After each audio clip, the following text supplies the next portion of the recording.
But now I'm live. There we go. We A both little bit live. of a hiccup there. What is going on, Miles? Yo, Miles, what's the deal? There, yeah, good. It's working. Perfect. What is good, ladies and gentlemen? What is up?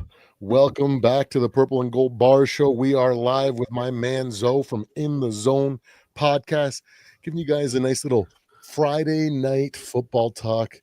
Doing it like how we do, you know? Facts. How's it going, Zoe? Man, I can't complain. It's Friday, the weekend's here, and it couldn't come no quicker. Absolutely, man.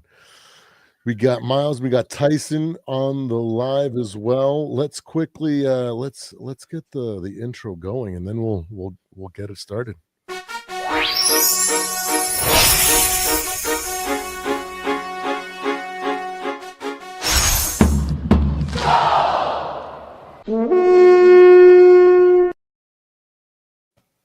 Let's go, ladies and gentlemen. What is up? We're going to start with a little bit. We're just going to start with some fun because we had good old Nick Wright, as I like to call him, Nick Wright with his Mahone Mountain. Well, that D Money, Miles, the D Money. He got 2 YouTube channels. Oh, is it really? Yeah, nice. That's D Money. We got Delton in the house. Delton, what's the deal? Let's go. Man, I'm kind of pumped. I really hope we sign Asante, man. I know maybe there might be some health issues there or whatever, but a little bit of depth would be nice. I keep checking every single day, hoping to see that we got some sort of waiver wire pickup or an free agent signing. But for sure, D Woods, what's the deal? Skull State of Mind. D Wood told me about this new StreamYard shit too, though. A couple days ago, he had told me about it. Yeah, man. I like this shit. Hell yeah, man. I made it a couple weeks ago now, maybe a week or two ago now. Heck yeah. T-Bass is in the house. Right on. But we're going to start off having a little fun here. Let me pull up. Where is it?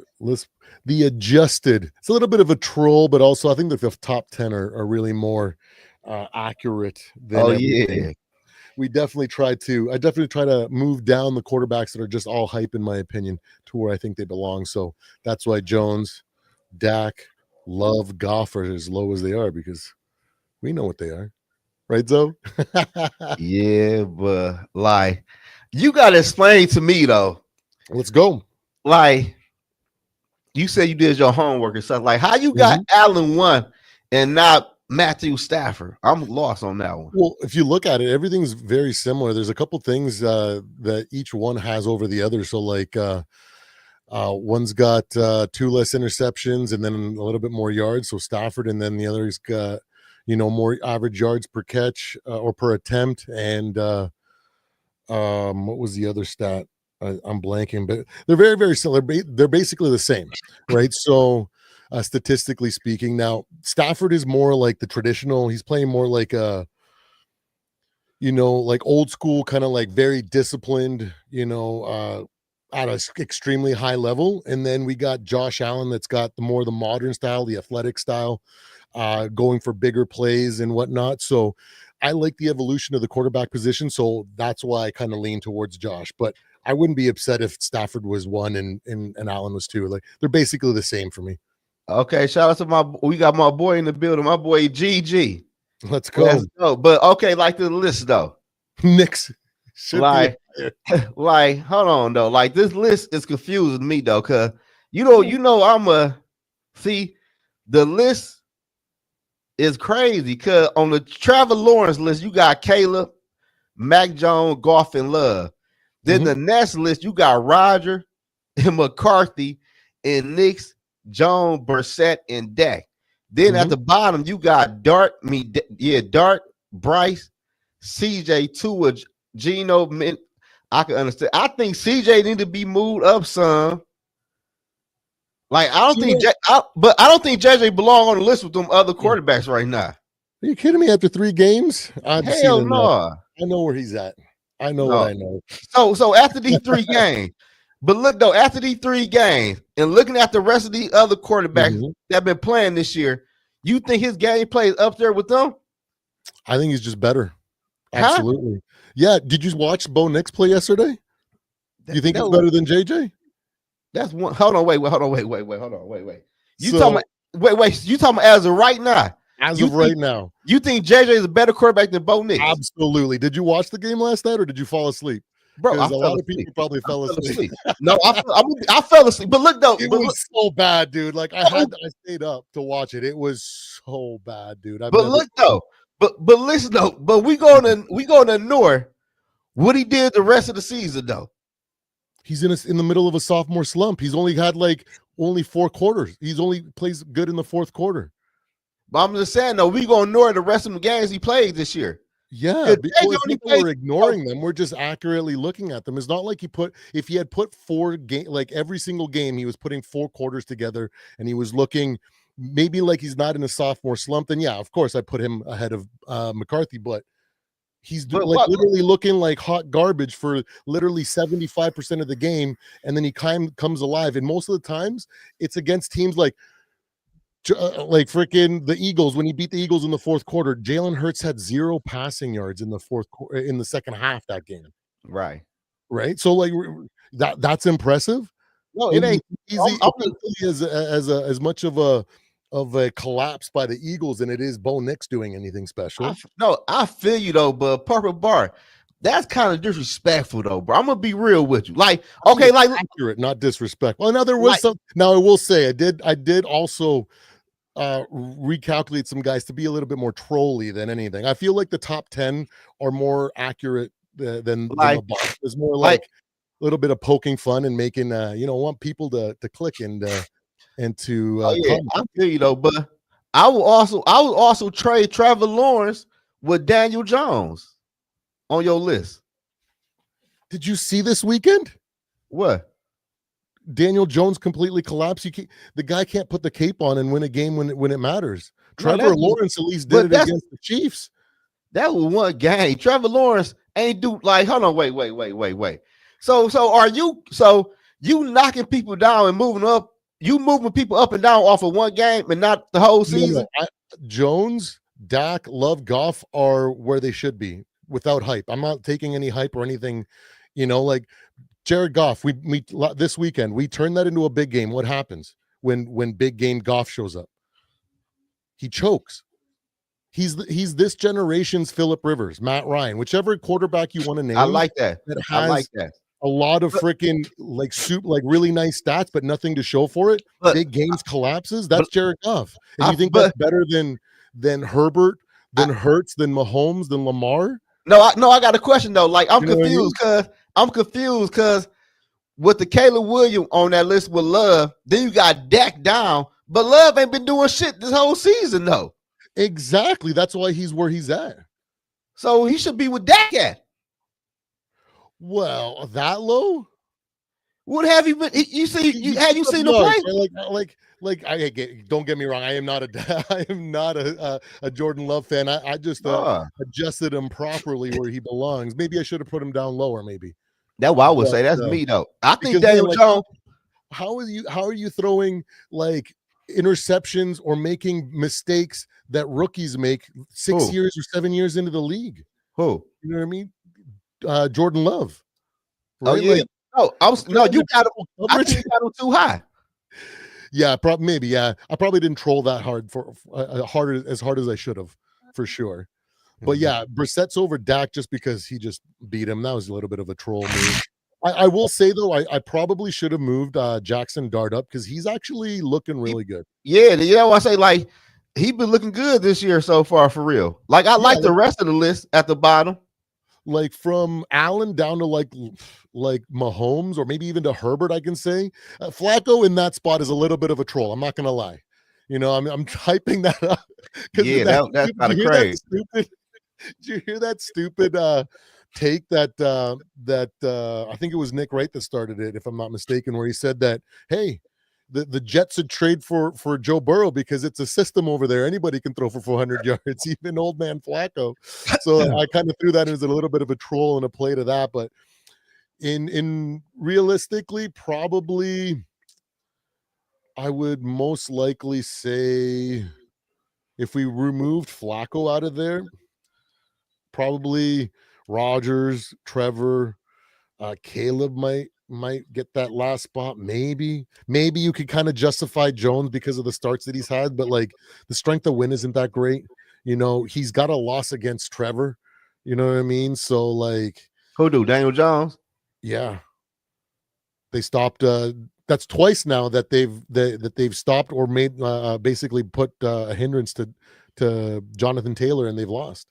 You know what I mean?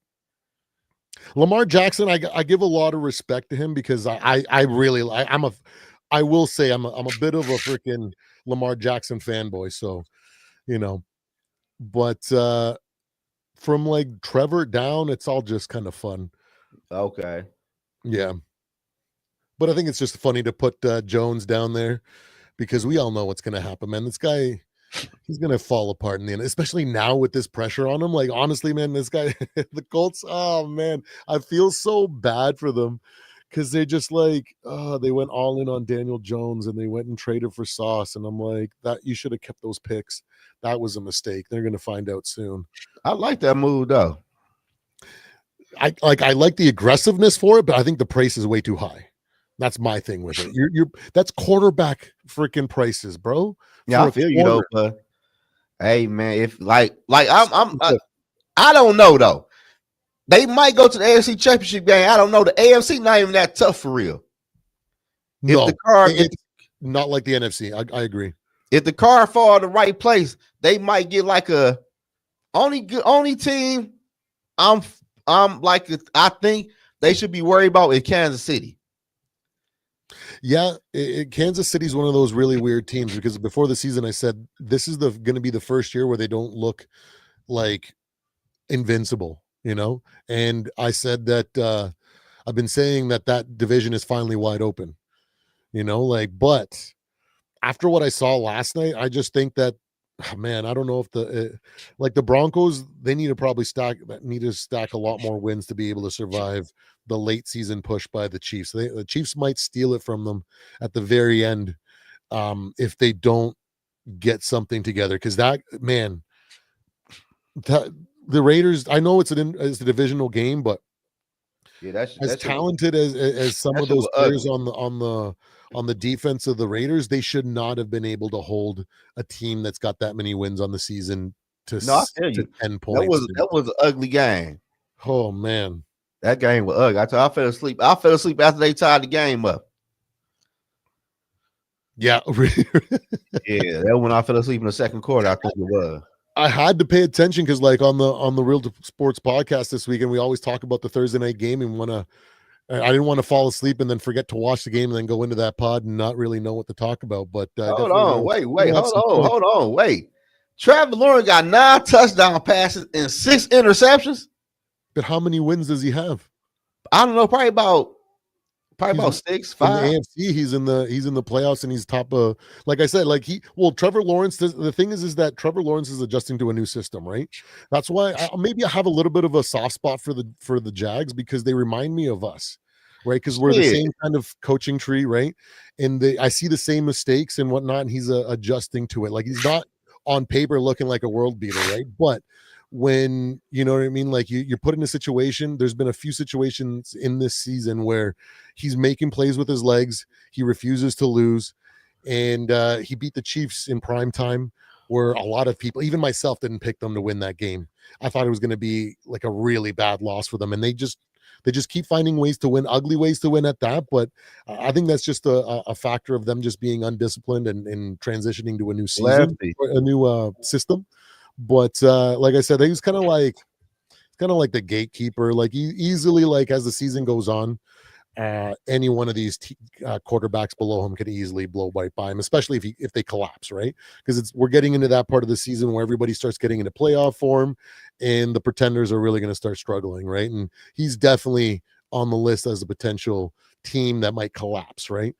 The Chargers, though, man, Joe Alt out. I don't know, man. Remember what it was like after we lost Darisaw last year. Even though we traded for an offensive tackle, like a middling offensive tackle, it was rough at times, man. And we really had to literally put it all out there to be able to do something. And like Herbert can throw the ball really well, and he's got a lot of stats, a lot of passing yards and whatnot. And he's looked great. Don't get me wrong. But Joe Alt is huge. They've been losing games when he's out, right? And he's out for the rest of the season. So I don't know how that's gonna go. Yeah, I don't know though. Like, ooh-wee, this is wild list. And that's the thing is that the way that you're reacting and the way that the chat is reacting, that's exactly what I wanted out of this. I only really cared about like that Allen to Lamar, Mahomes maybe. After that, it really didn't really matter because there's no real clear like guy that's like standing out. You know what I mean? Outside of like Allen, Stafford, May, Darnold, Baker, you know what I mean? Those guys are literally like showing out. You know what I mean? They're winning when they shouldn't be winning. They're making big plays. But the thing is that they've all had bad losses too, Yeah. Allen to the freaking to the Falcons, Stafford, and they should have won that game against the Eagles, you know what I mean? May, they're not undefeated either. They've had they lost to the Raiders in week 1, right? You know what I mean? Darnold's got a really bad, a hilariously bad loss to the 49ers to fumbling the ball at the basically on the 1 yard line to give them the game, right? To end that game. So everybody's got flaws, you know what I mean? I don't really think it really matters or this is even concrete, even in the slightest, but it's just more fun than anything to be brutally honest. Yeah, but what's up, buddy? I think Gino, Tua, and Bryce. I think they at the bottom by themselves for real. And just I ain't gonna lie, I think they at the bottom by themselves. You got to throw Stroud in there too, man. Like the thing with Stroud is that really confuses me is that he's making like rookie level mistakes this far into his second year, and it's like all the mistakes that he didn't make last year, now he's making, and he's like if I can see that he's not looking off safeties, he's refusing to go through his progression, and at the very, very last second, looking to check down, and when it's not there, panicking and losing yards, sacks, all this stuff. Like, if I can tell that that's happening, I'm sure the defense on the other side of the field can, and that's, it's just he's not great right now. But and Fields, he just had to be at the bottom there. I still can't put him with them boys, though. I still can't do that. Them boys playing like straight ass. I ain't gonna lie to you. But how about those Cowboys? What'd you think when you saw Brissett beat those Cowboys? I thought the Cowboys would squeak it out. I thought I kind of figured they might lose, they might win, but I for damn sure thought they ain't gonna score some more points. That's my whole issue. Yeah. Fuck, they lost. They couldn't score. Absolutely. I thought like before the game. What's up, Angel? Samuel. Hey, Samuel. I left a message on your last video. Check it out. A comment on your last video. Check it out and get back to me. But anyways, yeah, like I thought it was going to be before the game. I was like, this could be. I couldn't even predict it properly. I was like, this might be a race to 24 points. Because. But I just thought the Cowboys were going to beat them. So that was kind of weird, Daniel Jones is most likely going to come back up here. Like, I'm sure that overall the season, he's not going to I don't think he's going to collapse. Like, it's more just poking fun than anything with Daniel Jones. Because I think he's changed his mindset to why he's able to play better. But it's going to be interesting to see how he handles the pressure. Because that's what he's really struggled with. Same with Sam, right? That's why, I love Sam, and I've been rooting for Sam for a long time now, right? Like going back last year, I was really a Sam Darnold apologist or fanboy, whatever you want to say, right? But I just know that his struggles are going to come in the playoffs, so I don't really care what he does in the regular season. He's going to look great at times. He's going to have some fun, some stuff, some weird lowlights. And he disappears at times, sometimes in the third quarter, he's just not there, and things struggle. And then he comes back roaring and finishes off the game. It's basically what we saw last year, right? It's just 2.0. It's just slightly better. So I'm just Stephen willing. I think he's Jones. going to be better in the playoffs than he was last year. I don't think he's going to collapse because I think he's going to improve because I have faith that over the next couple of years he is going to develop into a really, really good playoff quarterback as well. But yeah, I just think he's going to be mediocre, and the team's going to have to carry him if they want to make a run. You know what I mean? Not the other way around. But yeah, man, Drake May, man, who would have thought that, man? I ain't like Drake May coming out. I don't know. I'm still not sold. Yes, sir, Samuel. Really? No, no, I'm not sold yet. He been looking good. It's definitely, I agree. Yeah, like it's early, so it's hard to tell with May. Like we could just be experiencing what Jaden Daniels experienced last year. You know what I mean? And then all the hardship might come next year. You know, like we don't know. Right? Like it's gonna take time. Like that's why I haven't really like convincingly or like set anything in stone when it comes to Bo Nix. No, when it comes to Jackson Dart, Stroud, you know what I mean? Penix, JJ, of course, Caleb. Drake. I just haven't really made any concrete decisions because I like to give, you know, a few years, like 5. I really want to see what they do once the tape comes out, how they react to adversity because it's going to come. They're going to face it. Nobody's perfect, right? So, but like CJ Stroud, though, he been in the league for a minute though. But I would blame CJ Stroud problems on the GM. They took away both of his best offensive linemen for whatever reason. And they never got no running back because Joe Mixon out for the year. So they should have traded for someone for sure to give that backfield a helping hand. Yeah. And the reason they moved off of Tunzel though is because everybody was so like if you go back and you watch like Texans content creators and stuff, they were literally crucifying Laramie Tunsil all last season. And I think they just kind of fell to that pressure and they moved on from him. And he actually is doing pretty decent in Washington, right? Maybe it just wasn't a scheme fit. I don't know. Maybe they just didn't let him adjust. I don't know what it was, but yeah, maybe it is coaching or front off or GM, you know, that just kind of has set him up for fail. But there are still some mechanical stuff that he's not doing like he did last year, which is really weird to me. Hell no, it won't be. Your ass keep on getting slapped after a couple games. Shit, everything gonna change. So you start gonna get happy feet. Shit. Oh, it might be held because I put my email in there. So check the held comments there, Samuel. But yeah, you know, definitely. I think there's a lot. Like Stephen A says, the list is fluid and more trolly than anything. The top 5 are really 5 to 10 are probably the only most realistic that I try to make them. Yeah, but you know, like the way that I look at it, you know, there's just there, you know, like how do you accurately assess Rodgers? At times he looks like old school Rodgers, and then he looks like an old man at times too. Like, yeah, you like Rodgers. I think Rodgers is Rodgers.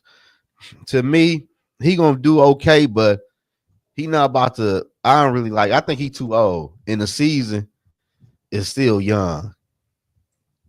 He went, what up though? Talk cheap, Bears down. I was messing him the other day on my man on the Bears podcast. I'm like, what the fuck do Bears down mean?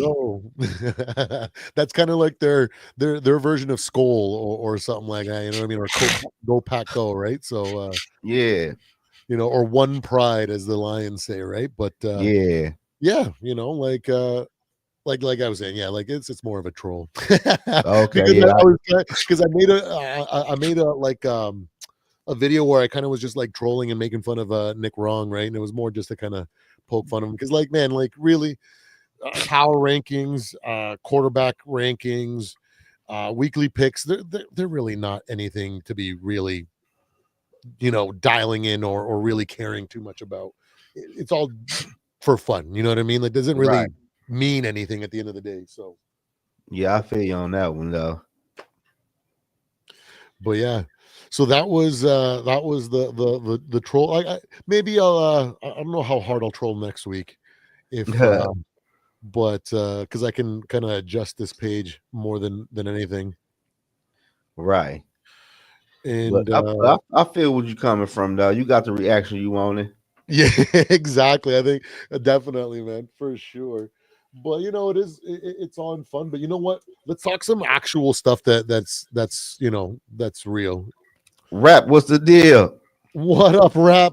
Our fearless leader, man. We're just having a little fun trolling the quarterback ranking tier list, Mahomes Mountain. But I want to get your opinion. What do you do with freaking the Kyler Murray experience or What you, experiment? what you do with it? Yeah, like what would you do if you were in that situation? It's over with. It's been over. You got to trade him. It's over with. It's over. Let me just switch this over. That way I'm actually looking towards you. There we go. But anyways, there we go. Yeah, it's over with. Like they should have got rid of, but the contracts and shit like that, though. But they should got rid of them last year, 2 years ago. Absolutely. Yeah. I feel like they just kind of were like pot committed. You know what I mean? They but spent too much and they feel like they have to write it out. But not really. Shit, you seen what Denver did? Should they owe the Russell Wilson what 80, 90 million? They got rid of his ass. Mm-hmm. Shit. And it's strange though, because historically, the Cardinals organization in general has been actually really good. You know what I mean? Going back to like the Larry Fitzgerald days, Carson Palmer, they've always been competitive. They've always made good moves. And then in recent years, it's just not been the same. And it's just kind of weird to say. But they defense good. Yeah, they're underrated. That's really their shining spot. Now, what do you think of this? I was like, how do you fix this? We got a couple situations in the league where the quarterback has put them in purgatory, man. It's rough to see some of these teams like Miami and stuff. Like a couple of years ago, people were thinking last year, the year before, they dropped 70 in a game. You know what I mean? Like, but I'm gonna be real with you, Purple Bar. I'm gonna be 100% honest with you. Mm-hmm. Like Jacksonville, Arizona, Miami, even New York when they had Daniel Jones, that quarterback is not that guy. Don't give him that money. That's why I tell people I respect what the Cowboy did with Michael Parsons. Mike ain't. He not cut like that. So off of him, and not look what's going on with Arizona. What's going on with Miami? Look at Jacksonville. Jacksonville to me might not even make the playoffs, and they started 4-5-0, something like that. And I think that's just because of the new scheme and everything, right? It ain't that. They're adjusting to that new coach. I don't think they're going to be perfect, right? So I think they're just going to struggle near the end because, it's going to take time. I feel you, Purple Bar, but if you look at Trevor Lawrence time in the NFL, he never was really good, especially for the number one pick. He's never showed it. I don't know what's wrong with him because I've gone back a couple times just to kind of remind myself, like, man, his combine stuff, like his college stuff, it's like he's got all the physical attributes and intangibles, but like, what is he missing? What is wrong that he can't elevate to an above average at the very least? You know what I mean? Like, what is going on there? I think I just feel like to this day, I feel like he just overthink everything. Hey, I don't think he playing natural. I think he overthink, because if you remember when they played against the 49ers and I watched that game, he made a mistake and slid out of bounds, and he should have stayed in bounds. Then he got mad at himself. But they end up winning anyway, though. But that was a big crucial mistake he made. But I just feel like Trevor Lawrence is just overthinking things, man. Like, yeah. It's starting to be like, yeah, maybe that the doubt is just kind of taken over. Maybe I think it's got to be mental, because it's not like he can't make every throw. He's not like he can't do he has the body to do it. It's just in his head, maybe he it's like the situation with Kyler Murray. And I was like, how do you fix this situation? Right. And I looked into some things and I was like, what if Tua and Kyler get traded for, you know what I mean? Nah. Both guys end up getting, maybe a chip on their shoulder. Maybe that is the motivation. They can kind of rattle whatever's going on. And then in a new building, a new system, new coaches, it might kind of ignite something maybe. And the thing is that because nobody else is going to trade for these guys, right? And this is where I'm thinking maybe this might be something that might actually happen. And I looked into it a little bit, like what would have to happen if that was the case, right? Like if it was going to work between both these two, they have to wait till after June 1st in order to be able to both teams be able to justify it. Because if they do it before June 1st of next year, the Dolphins are it's 45.2 million dead cap hit. That ain't Right. shit. So and then when you look at the Kyler Murray deal, it's only 17.9 million if it's pre-June, right? After June 1st, then it makes more sense for both sides. And then the money kind of works out. You don't have to really throw any extra picks or anything like that. Maybe a little bit of draft or cash compensation here and there, but you could probably do it. And then because like really, who's going to trade for Kyler Murray? Do you honestly think that there's a team out there that would go for him? I think it's team would.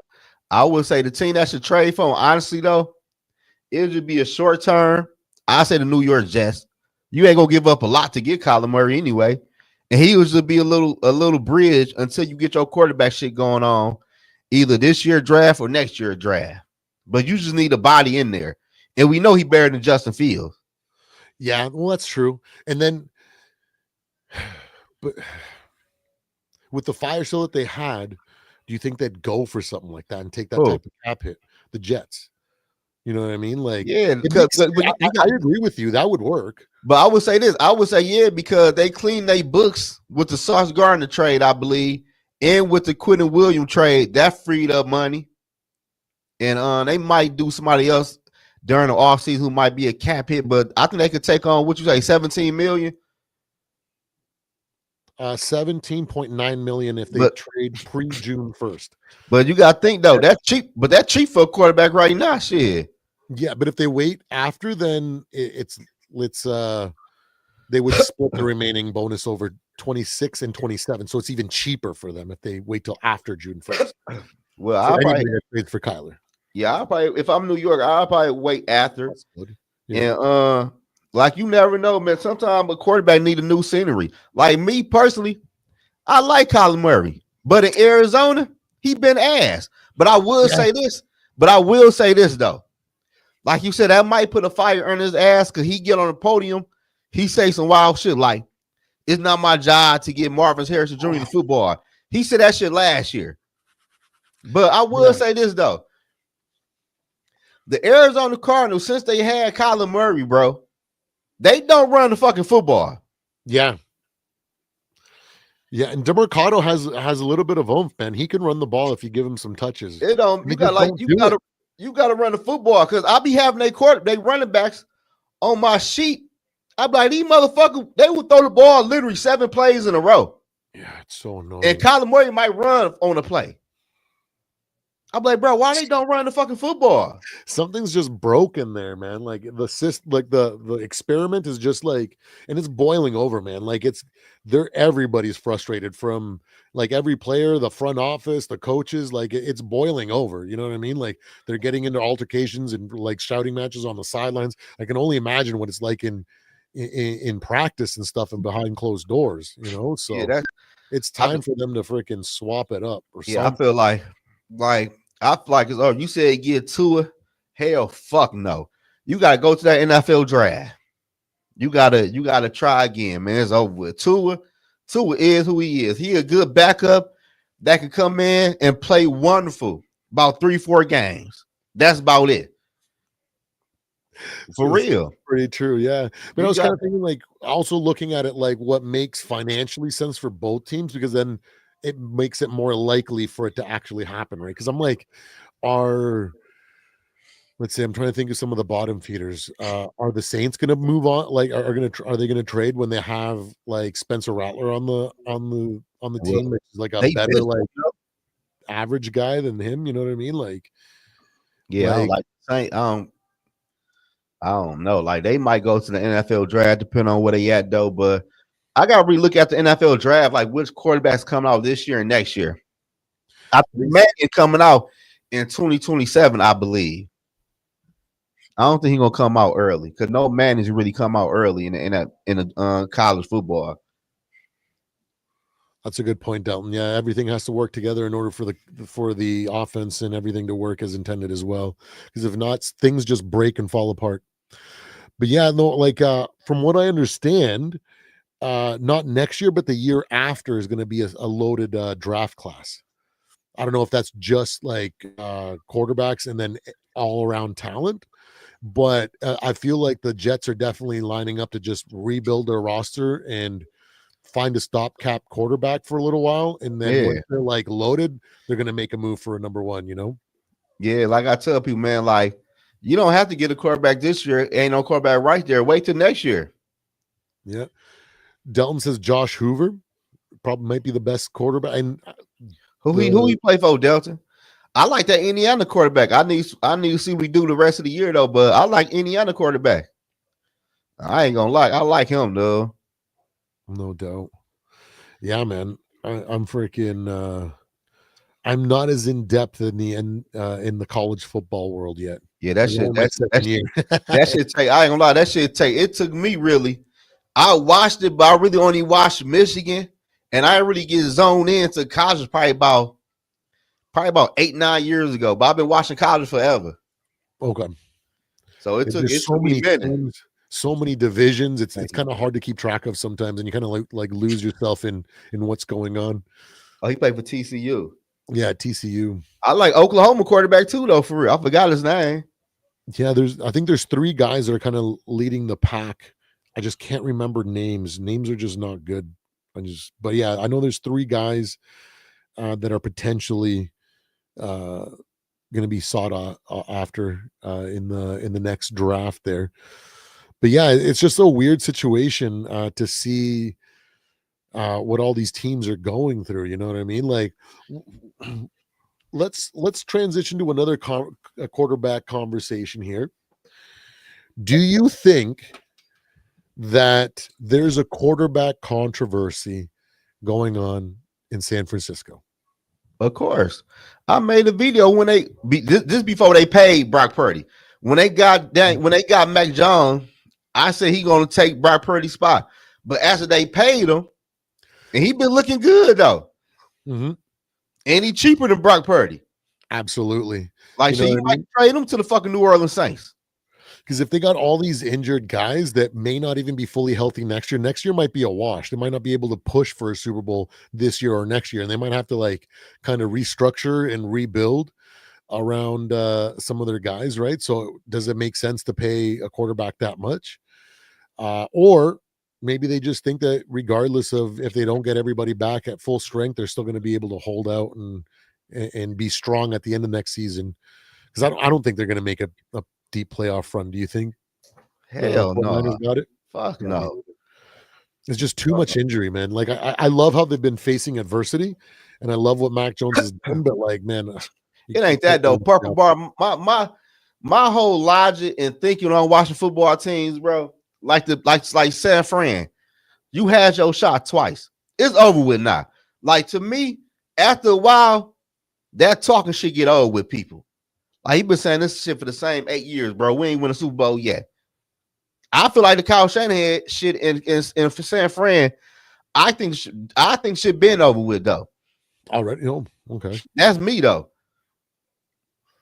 No doubt. Yeah, because they're on what, like year 6 now? Hell no, I think 7? Man, you might want to look that up. Well, I think about year 7, 8, some shit like that. Actually, yeah, definitely. Cause KOC in this year 4, and shit, I know he was high about 3 or 4 years before that. That's what I'm saying. Yeah, absolutely. Man, it has been a while. You know what's crazy? The San Francisco 49ers is supposed to be who the Eagles is right now. Because if you look at it, they damn near is similar to each other. But the only difference in between the 49ers and the Eagles is the 49ers just couldn't hit on that quarterback like the Eagles did. Yeah. Because they both made trades when they needed to. Both got crazy running backs, crazy defense, nice receivers. But the Eagles got them at that quarterback spot. They absolutely made the right choice with Jalen Hurts. Like, I don't know if Jalen Hurts will ever be legendary or that in that same echelon as like freaking Joe or Brady or Peyton. You know what I mean? But the thing with Jalen Hurts is that he's so adaptive, man. Like he's had 12 different freaking offensive coordinators since college, bro. Yeah. And a brand new offensive coordinator every single year in the NFL, and he is still that good. You know what I mean? Imagine if he had the same coordinator this entire time, how much better he would be. That's facts. So I just don't, you know, that's for real. Like Jalen, or yeah, I don't like his ass, but I don't like him. I respect him though. I respect what he's doing because, like you said, you learn a different language every fucking year. Yeah, it's so tough. Oh, he said Kyle Shanahan got hired in 2017. Oh yeah, the year after the 28-3. Absolutely. Didn't he just have a really bad loss as well? That basically it's all on him at the very end of the game. I think I saw a tweet on X about it. Hey, Delton lost his damn mind. He said, "I want to say Hurts is a hit. It's a deep man. Hurts went crazy in the Super Bowl, and he go crazy. Like Hurts be going crazy when look what he did against the Vikings. I think he's the first quarterback this season to throw for 300 yards.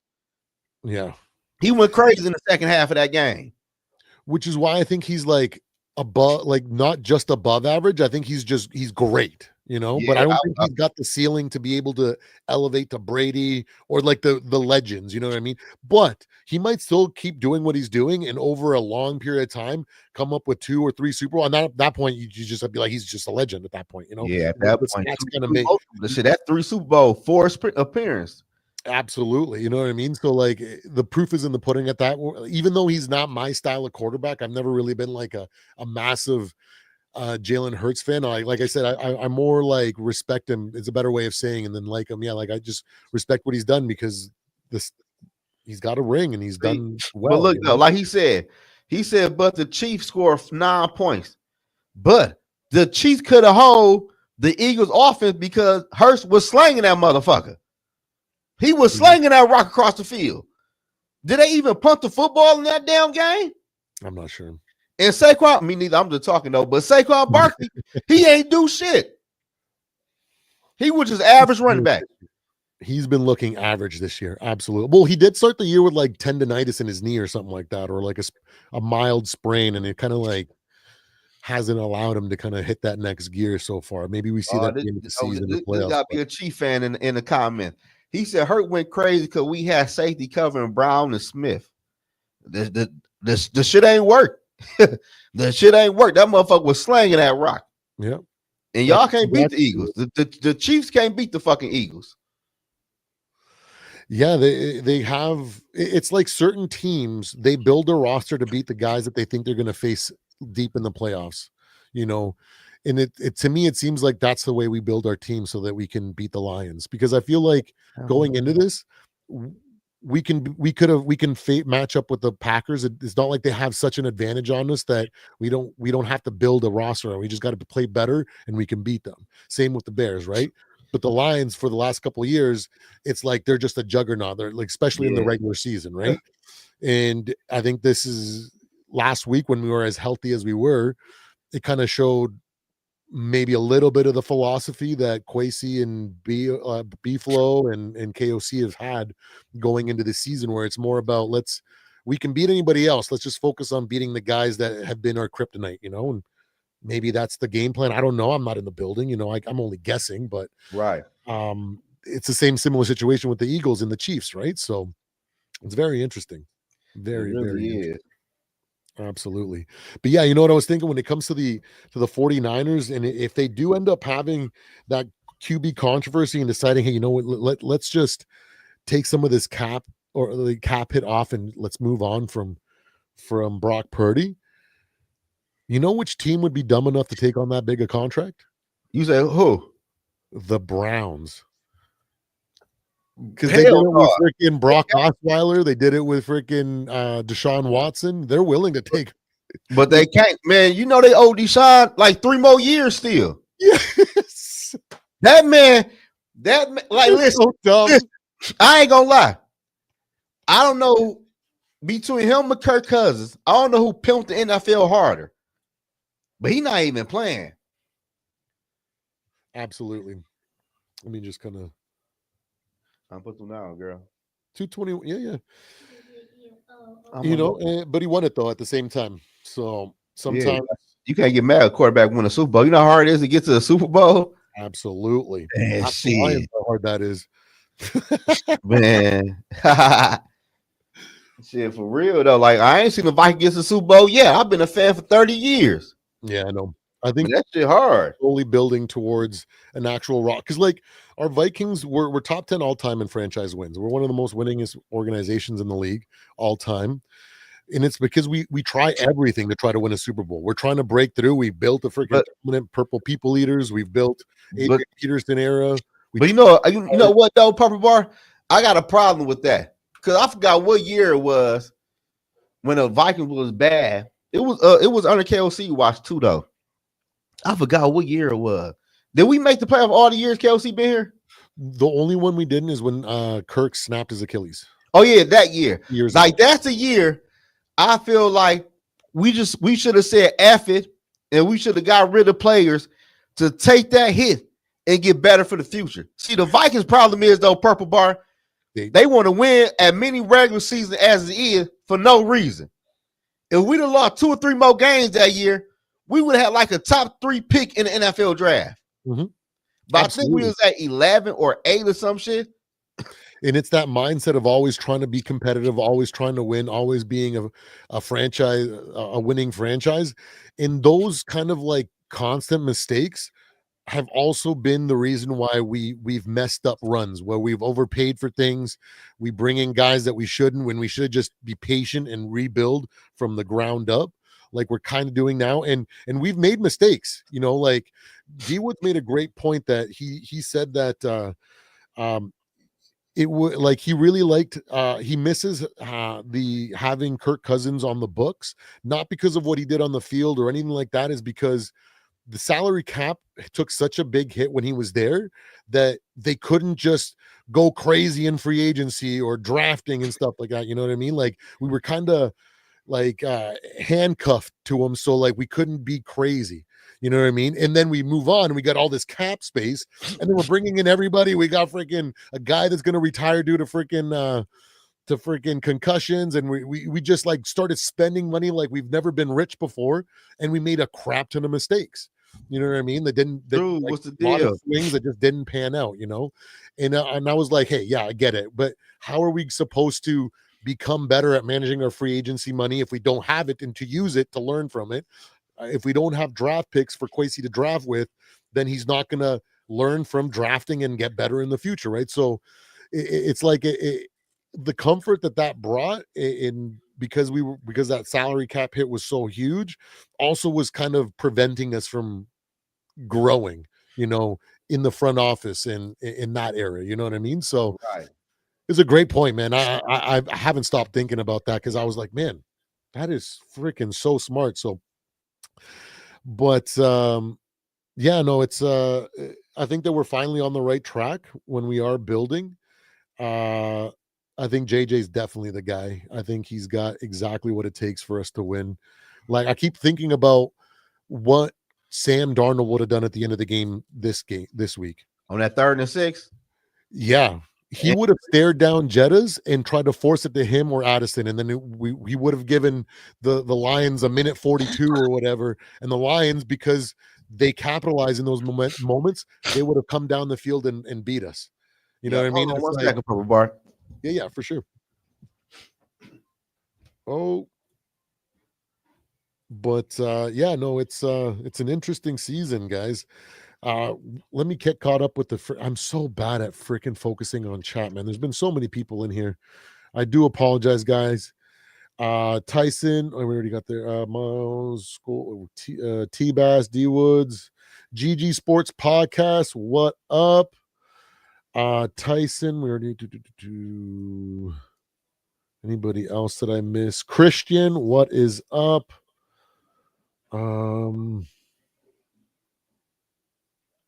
Lefty is in the building.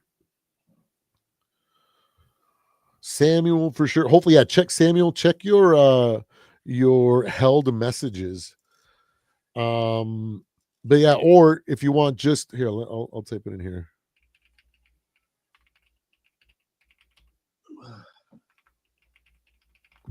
Just email me at that email. Why did it come up twice, man? Oh yeah, it's because we got both versions there. But anyways, yeah. You got Crown said hello. He said, "What up, Brody?" My boy Crown, what's the deal, my guy? Shout out to everybody that's in the chat that watched our live stream at the last minute on a Friday. We appreciate that. Absolutely. Both channels too, man. Look at that. Crown just said Sam had a chance to beat the Lions at home and overthrew Jettas. 9 just beat them on the road with a more difficult throw on 3rd and 7. JJ's a cold-hearted killer. Absolutely. That's the difference between Sam Darnold, Daniel Jones, Jared Goff, man. They just don't have that winning mentality. They don't have that dog. They don't have that ability to be like, I'm gonna do what we need to do to win. And in those big moments, do that instead of because like Sam just reverts to like, let me just force it to Jettas when I don't know what to do. You know what I mean? And I get it, 50-50 ball to Jettas. Sometimes that's a good choice. But you can't do that every single time because then eventually they figure it out and they stop it. And then they end up coming in, beating Right. it, right? Mm-hmm. And so that's why I'm super excited with JJ. I think he's got all the things. I think he's slowly elevating his floor to the point where I think by the end of the season, the last 2 or 3 games are going to be like, holy moly, JJ looks like a legit starting quarterback. He's not getting, flustered. He's making like he's going to be way, way more efficient. And then, man, if anybody can make a freaking miracle run in the playoffs, it's that kid. Because he's willing to do what it takes to win, and he rises to the occasion. Unlike Goff, where he crumbles, like Sam, that he crumbles, and Daniel Jones. You know what I mean? So we finally got a guy that, when the time is right and that situation is there, even though he might fail, but he's got the ability to try and actually make it something. Unlike going into the game, you're like, oh man, if we can just keep it close, and all of a sudden, okay, there's a 3rd interception.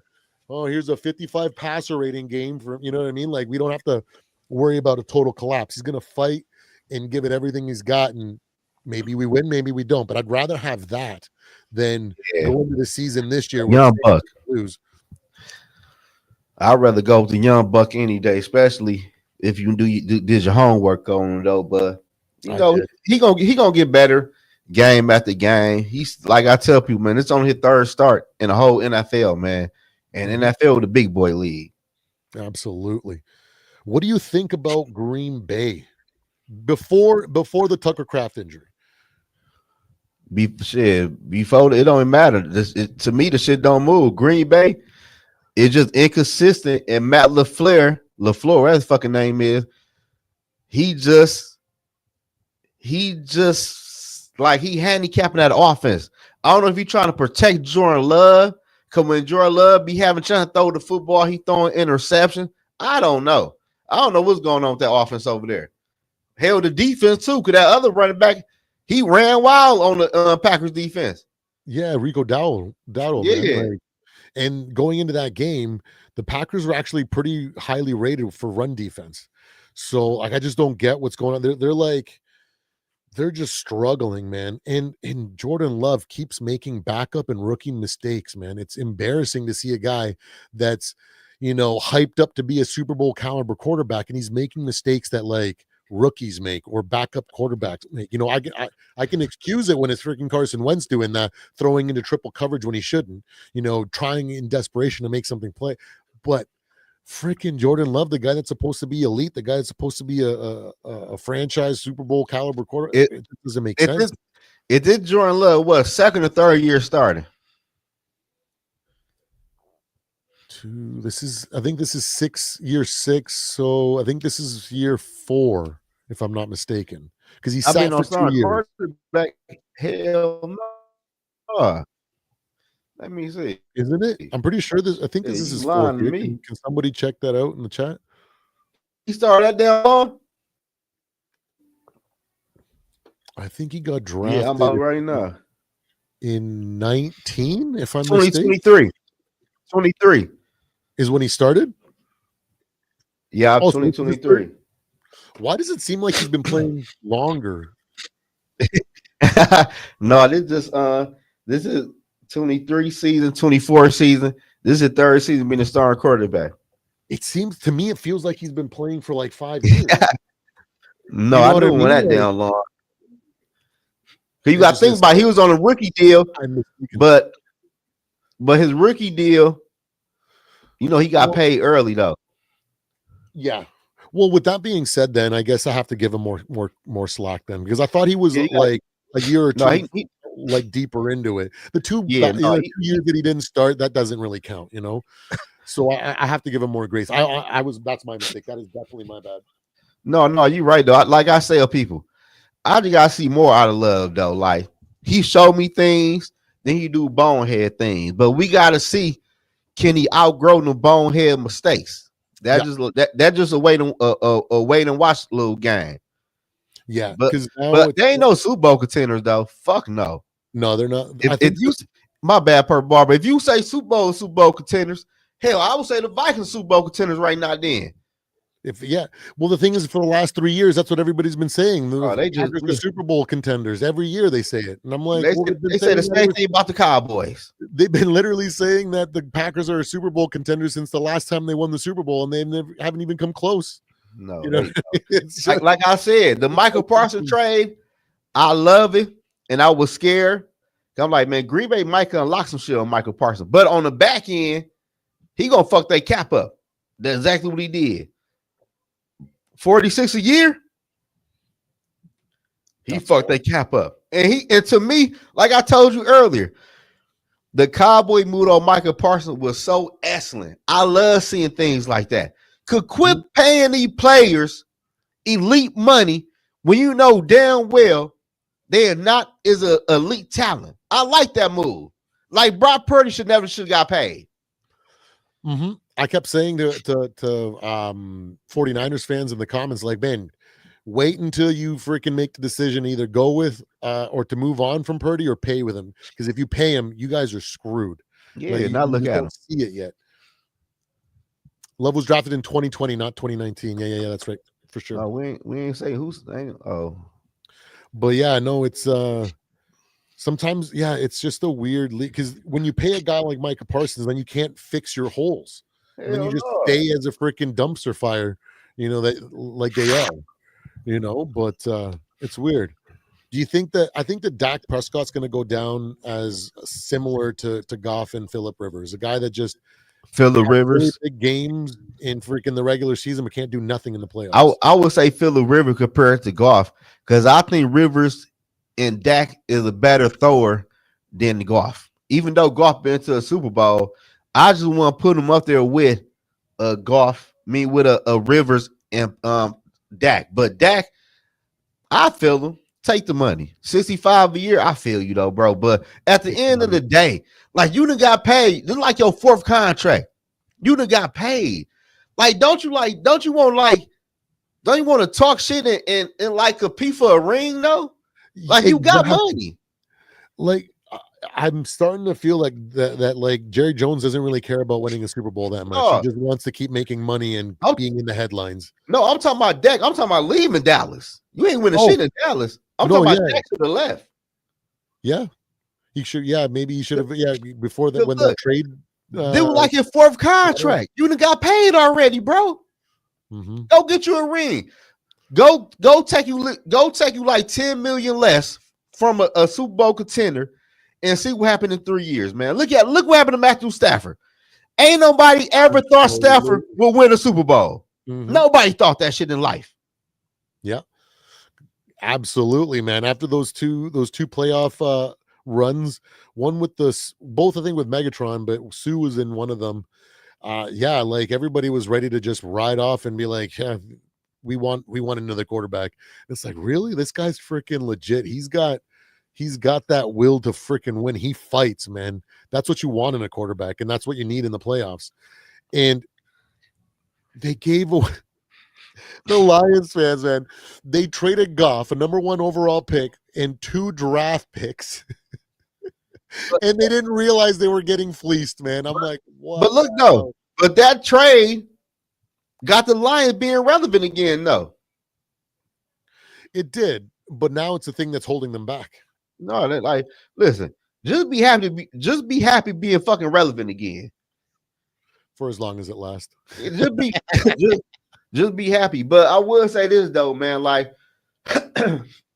I will say this. I wouldn't be surprised. I wouldn't be shocked, Purple Bar, if a team offered 2 or 3 first-round draft pick for Joe Burrow. If I'm Joe Burrow, I need to leave Cincinnati. Oh, yeah. You're not winning there, bro. Your best shot was the year you lost to the Rams. You're not about to repeat that shit. It's over with. Then we looking what Joe Flacco doing in the offense. Mm-hmm. So how good is Joe Burrow? But if I'm Joe B, though, Purple Bar, I'm telling my agent, hey, call the Vikings, call the motherfucking Saints, call the motherfucking, who else you think up there? Who? The Rams, because the Rams. Right? You know, Stafford money coming to an end. And they got a lot of people on rookie deal. Call the Rams, call somebody, and get me out Cincinnati, bro. I'm tired of every fucking year I'm in fucking rehab over a fucking injury, man. Oh, it's so bad. That O-line is so bad. But the thing with it is, though, they've given Joe Burrow everything that he's asked for. So he's probably, because he asked for them to pay for T. Higgins, and he asked for them not to move on from Trey Hendrickson. But Purple Bar, I'm gonna be real with you. Listen, you was the quarterback, my man. You worry about the quarterback shit, and I worry about this shit. You paying T. Higgins and Jamar Chase. Now we got no offense line. We ain't got no defense. We ain't got shit. Bro, if I was an NFL quarterback, I'd be doing what Brady did. I'd be taking freaking 20-25 million a year and I say invest in the freaking team. But I'm going to try to win you as many as I can. But guess what I'm doing if I'm Joe Burrow? I'm taking that shit right there to the table. Is y'all was so dumb to listen to me to sign both receivers, and y'all did the shit, and y'all ignore everything else. Get me out of here, man. That should be a red flag, actually. You're right. Man, get the fuck out of here. That is actually really funny because really, if you're a player dictating what football moves should be done, like why do you have a president of football operations? Why do you have a GM? Why do you have a coach? You on the phone with your wife or your manager, like, man, these motherfuckers really listening to me.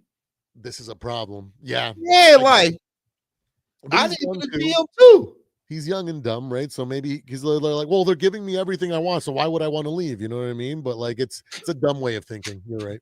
No, it's you ain't winning shit over there, man. Like your defense is ass. The offense line is trash. It's over with. Yep, absolutely, man.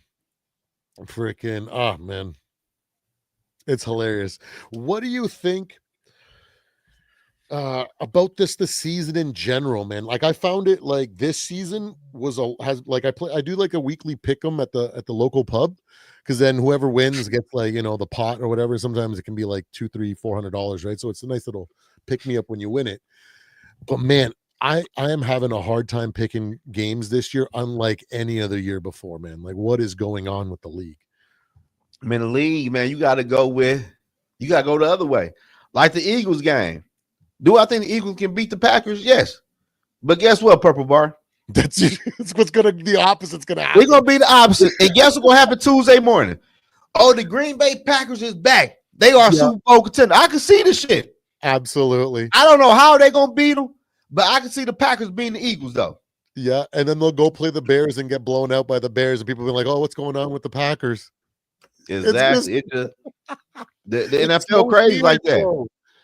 Oh man, it's fun. Like if you're just a football fan, you're not like choosing a team to like you got to be having fun, because there's like upsets every week.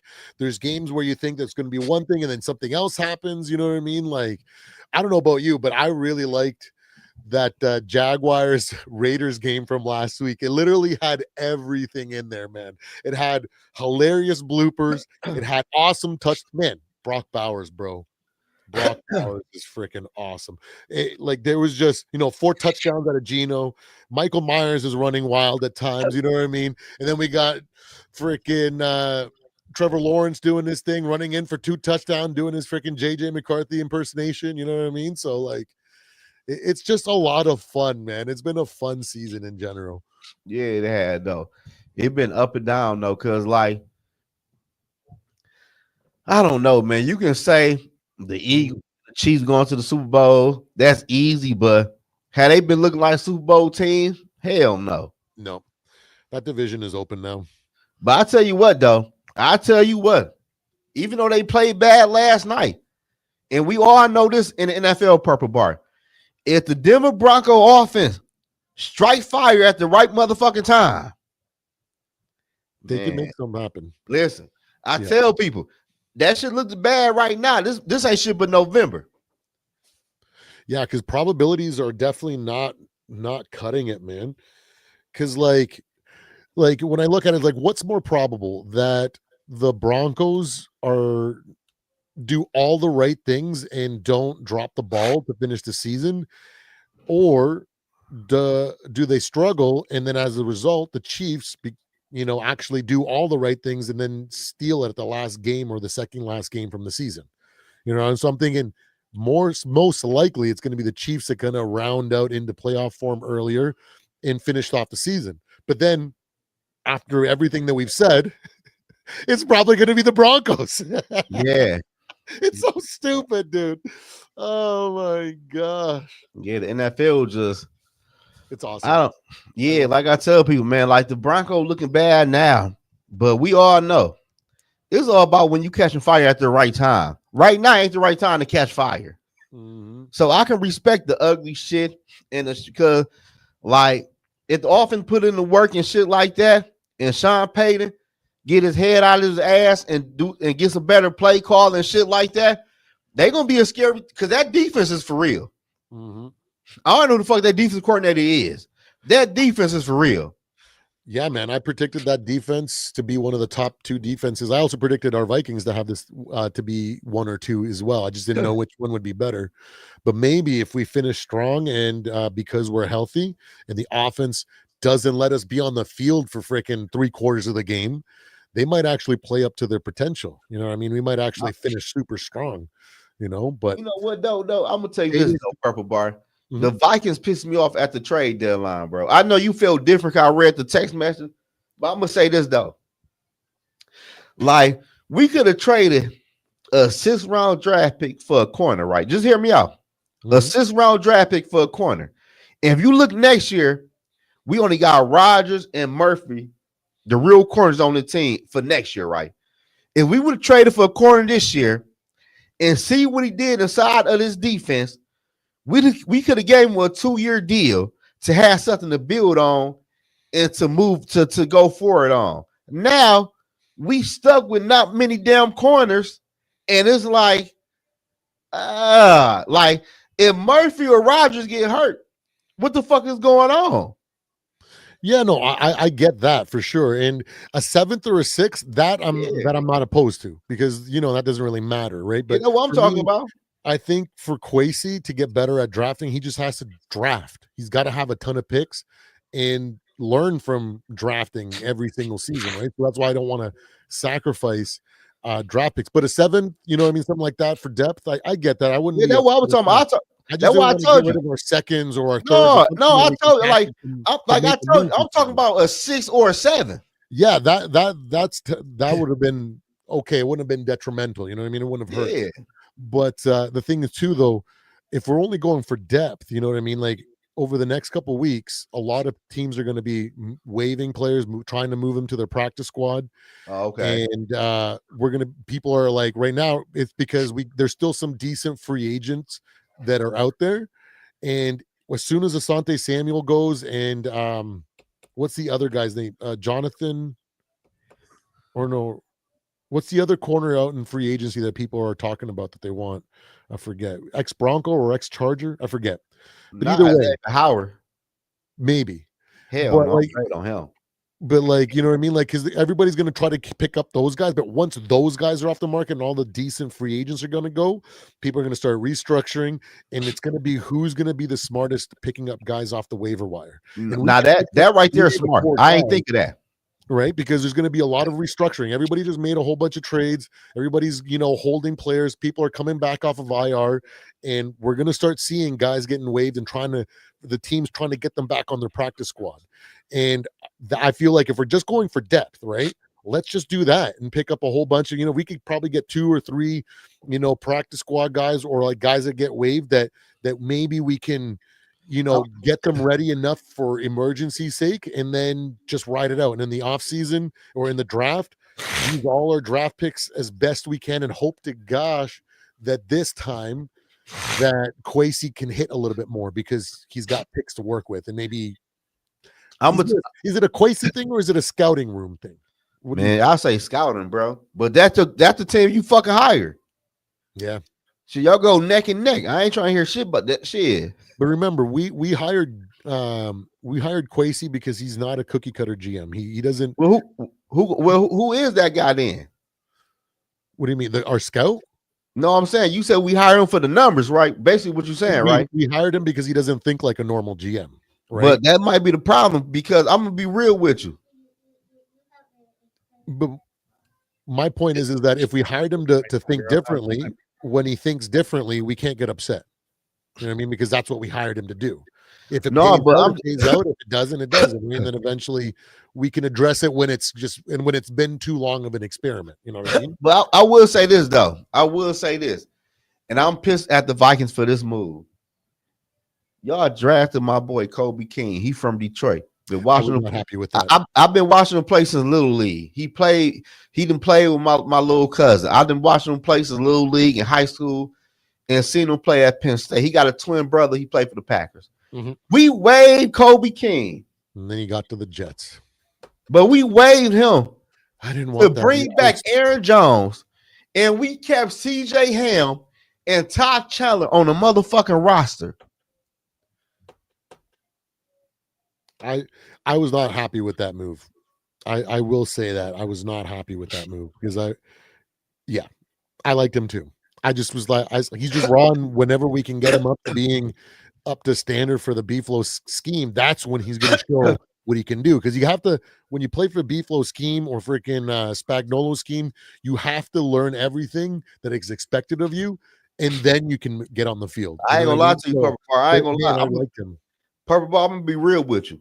When he get on the field for the New York Jets, I ain't gonna lie to you. That boy is a dog. He played a linebacker shit like a safety. He is a dog. And for us to keep Todd Chandler, who nobody want to see get the fucking football, that was crazy to me. Yeah, I didn't. I haven't defended that at all. I thought that was sloppy. I think that was a little bit too overconfident, thinking that he was just gonna. Nobody's gonna. What up, Xander? Wires, and then we were just gonna quietly bring him back on the practice squad. I think that was just too confident of a move. You know what I mean? Like what? But Purple Bar. Why the fuck we still got Todd Chandler on a 53-man roster though? I like Scott. I like Mason. I like Jones. Mm-hmm. KOC, you don't like Todd Chandler. Yeah, it's just I don't know, it's a fit thing, or I don't know. I don't know what it is. And we drafted him though. I would have definitely waived him or released him in order to keep Kobe King for sure. Yeah, but the crazy part, like you said, they got too cocky. Like, we're gonna put him on the practice. Like, bro, people watching this shit. Yeah, people know who the fuck he is. Yeah, he's got a lot of potential, and that's why I was like, man, we gotta work on these guys. We can't be so, stupid with mistakes like that. No, man, that shit. I was pissed. I was heated every single day. Well, for like Monday, Tuesday, Wednesday, that's usually when we see waiver wire pickups, because after game days, that's when we see teams do that kind of like moving down to the practice squad and whatnot, right? And before the games as well sometimes. So I'm excited to see what happens over the next couple of weeks, because I feel like we're going to make some moves there, and pick up some guys. But I think we're just going to focus on either Asante or because we brought him in, right, or one of the other free agent guys that we can bring in. But let me ask you this though: are you even hype talking about we bringing in Asante Samuel though? I don't think only if he's a backup. You know what I mean? I don't want him to come in and start. You know Hell what I mean? I no, he ain't want him gonna to be start there right away. for when they need to bring him in for when you're gonna go one less linebacker, one extra corner. You know what I mean? Stuff like that, where he's gonna get like lot less usage until he you know what I mean, and then just kind of use him accordingly or smart the rest of the season. I don't want to put any responsibility on him. Like I don't want to put any responsibility on the practice guys or the waiver wire pickups that we do either.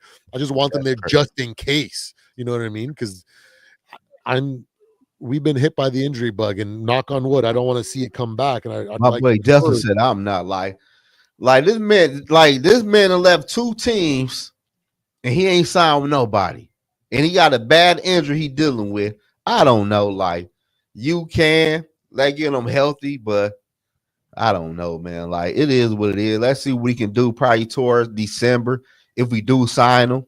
Mm-hmm. I think it'll be benefit get on the field, let him get in football shape and shit like that, though. But it could be a diamond in the rough. His daddy was a dog, so yeah, might be a chip off the old block for real. I don't know, but I'm not really too hyped.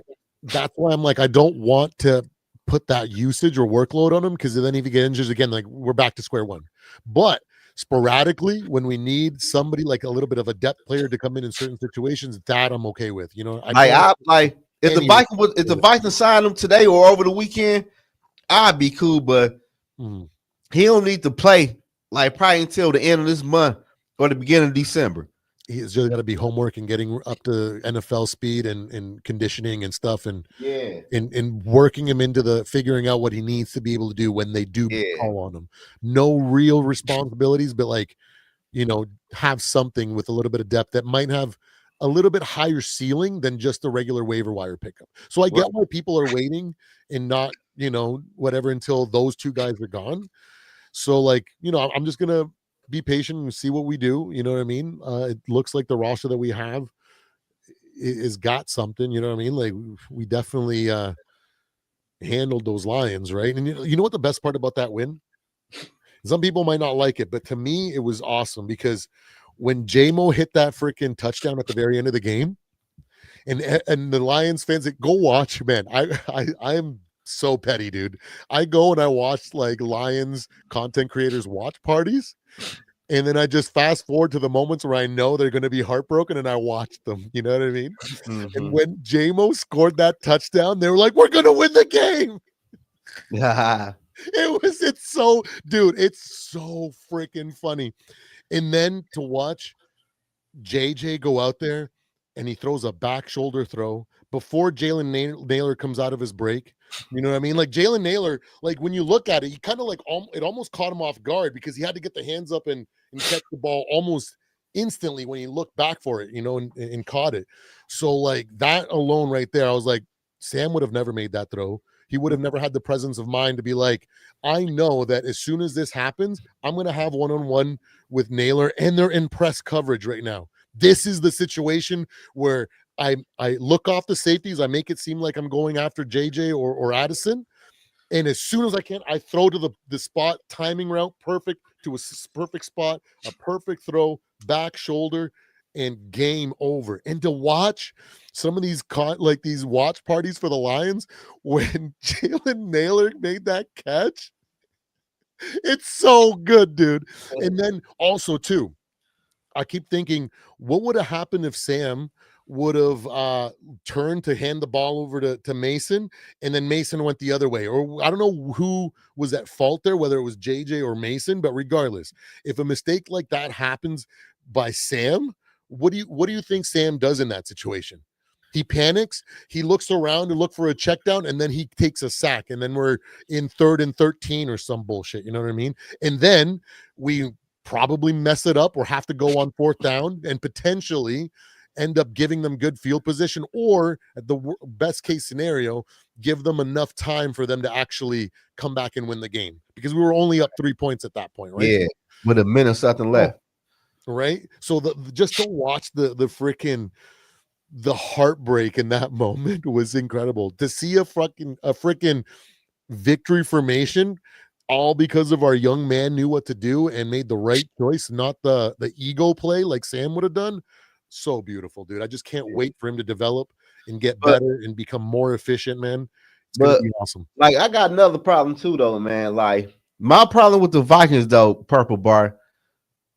Well, they can't do it next year though, but I feel like the Vikings don't move off of players and trade them when they need. I feel like O'Neal and Hawkinson asked them to trade before that deadline, no matter what happened, just to get some more draft capital. It would have been nice to get more draft capital. And to clear those books and say we're gonna roll the dice with the backup lineman or the other tight end we got, but we got a fifth round draft pick. And I'm telling y'all, I'm getting better at drafting.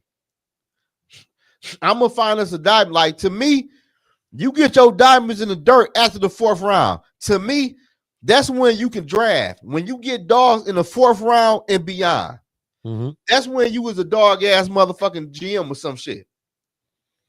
Yeah, man, I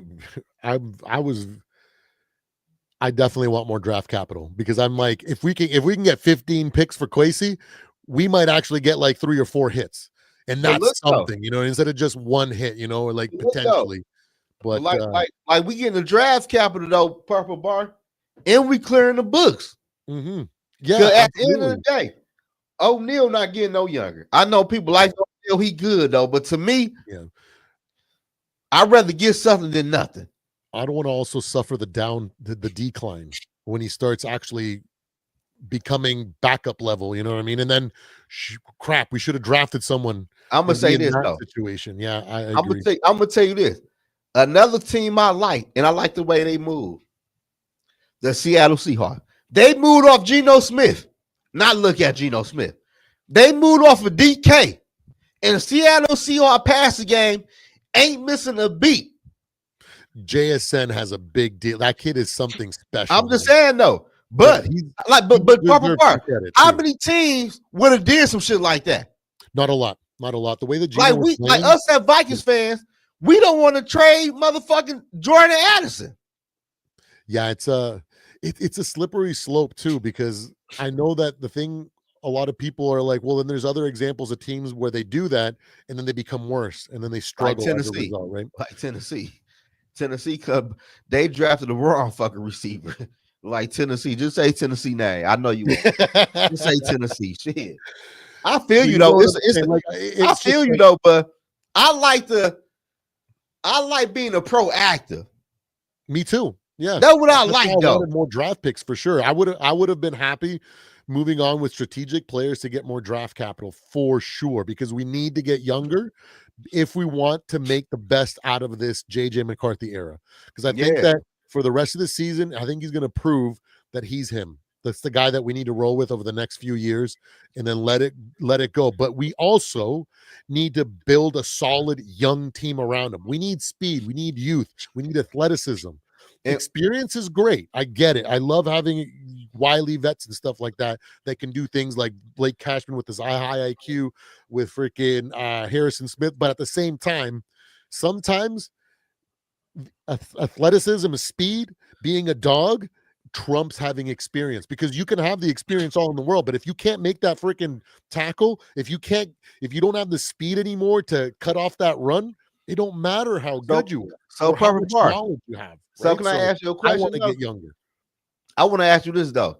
My knowledge for the rest of the season, of course I want to make the playoffs, but my knowledge of the season for the Minnesota Vikings is to develop JJ McCarthy and to develop Dallas Turner for the rest of this fucking season. I don't care if he playing behind Cashman or Vink Geek, like that's cool. Like to me, I asked Vikings fan this yesterday. With Cashman and Van Gink or whatever his fucking name is, with them on the football field, do you think the Vikings win the Super Bowl this year?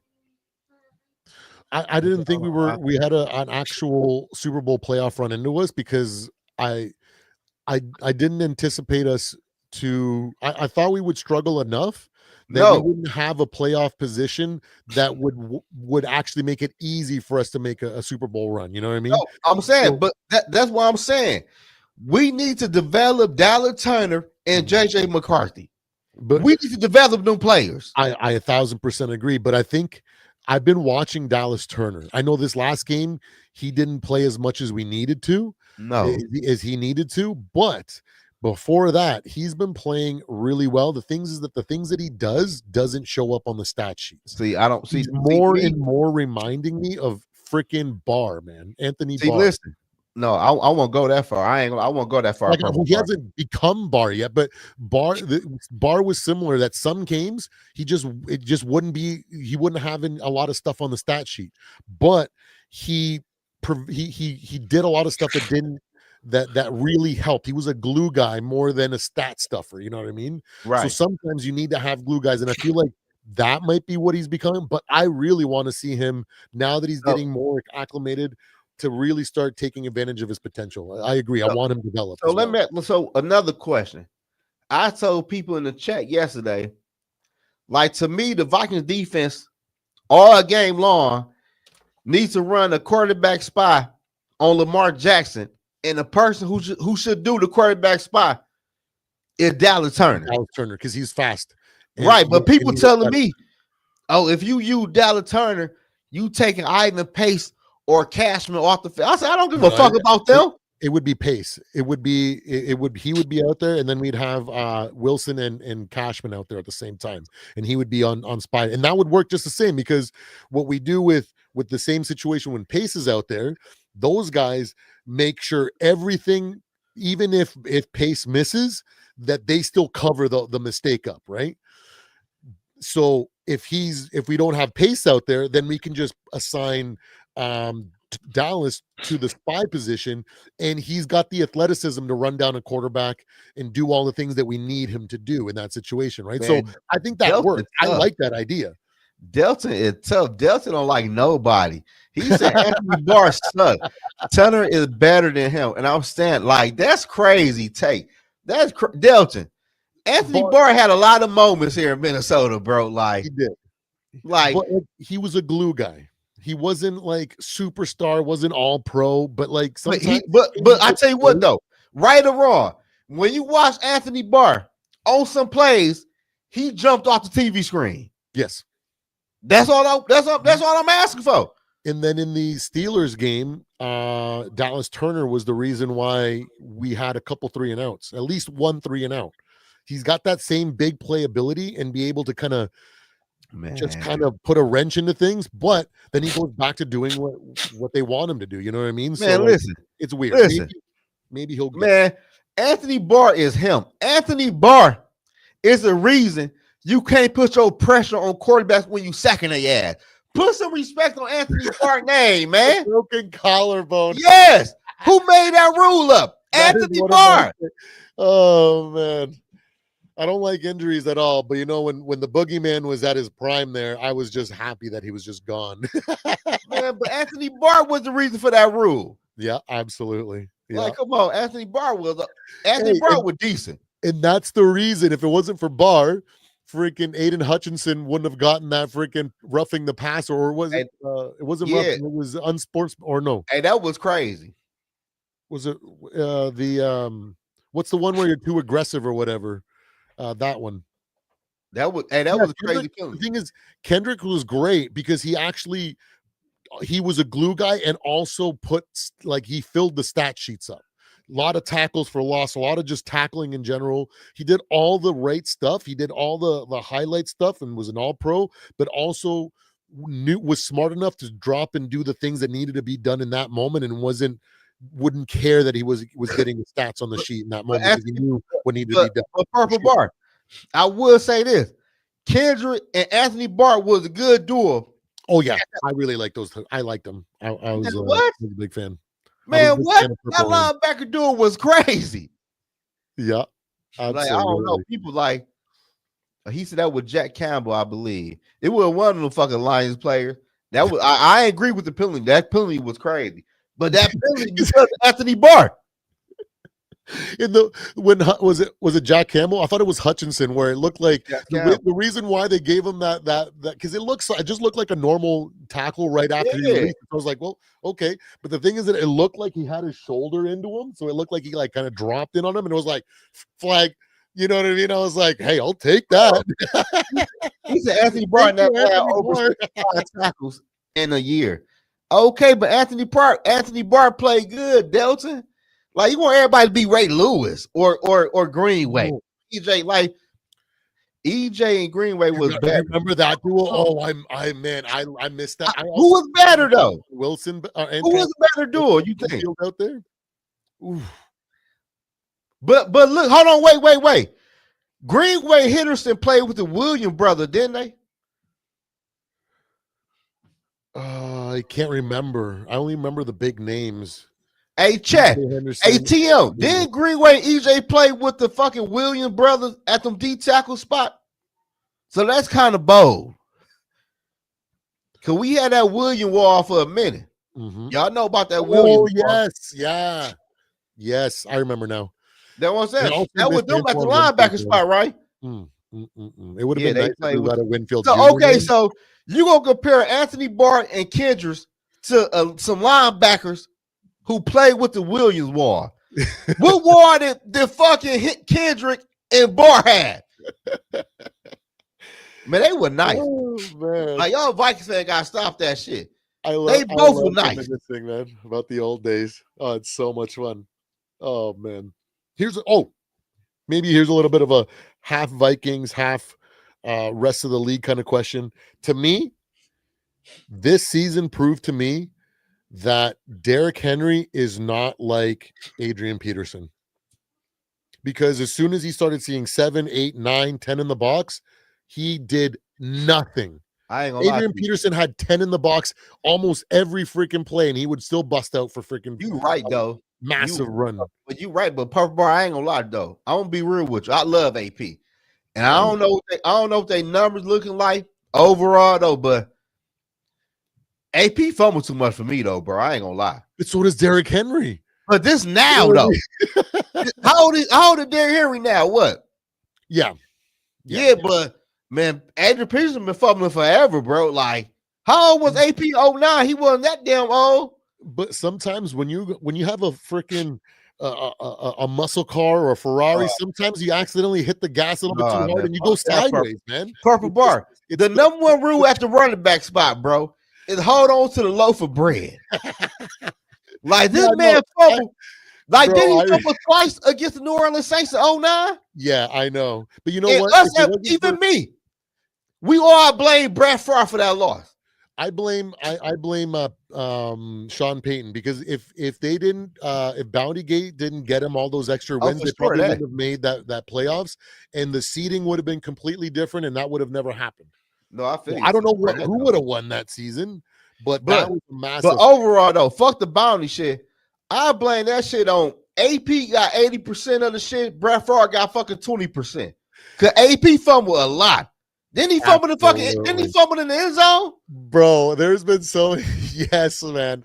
Hey, there's been plenty of fumbles or lowlights from AP that made me so angry. But then he bust a 76-yarder or something, and you know what I mean? Sometimes I still vividly remember it was Christian Ponder was under center.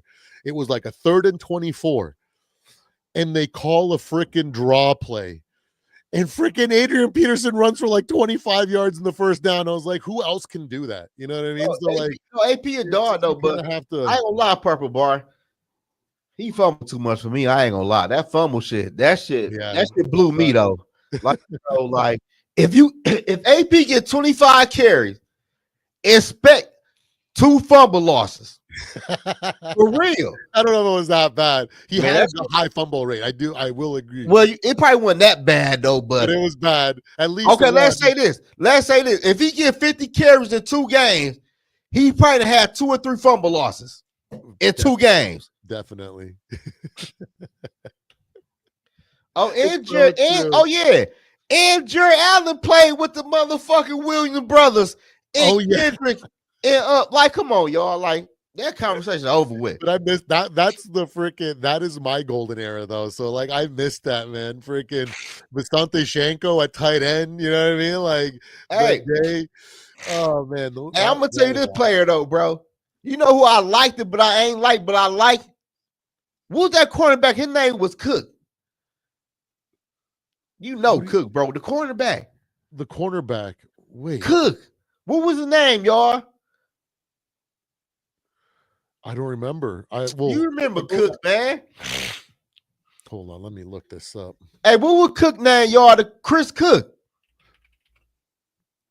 Bro, you remember Chris Cook. I liked him, but I ain't like him, though. Chris Cook. Yeah. You don't remember him? Yeah. From you remember him now? 2013. You remember him now? Yeah. Yeah, I remember. Yeah, Chris Cook. Yo, he was a dog, man. I ain't like him, but I liked him though. He had some moments, and then he also had some bad moments. Yeah, it was like, damn. Yeah, damn. Like, I missed that with the corners, man. Yeah, I missed that feeling. Do you miss Terrence Newman? Hell, man. Remember that? What were we doing? Man, Newman was old as hell balling for the Vikings.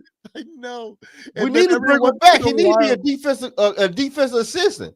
Yeah, and every once in a while he'd come up with a big play, and that's why he just kept freaking staying on the field, man. Man, Newman was a dog. Like, that's what I missed though, Purple Bar in our secondary. Yeah. Like, we ain't had that shit. I ain't gonna lie to you. Two-Tone, what's up, brother? Two-Tone, what's the deal? Since KLC and Quincy took over, bro, we ain't had no dogs in that secondary like we did before. Like who like the last one we had was Xavier. Like Brian Murphy. I was mad when we re-signed Brian Murphy because Brian Murphy, Trey Wayne.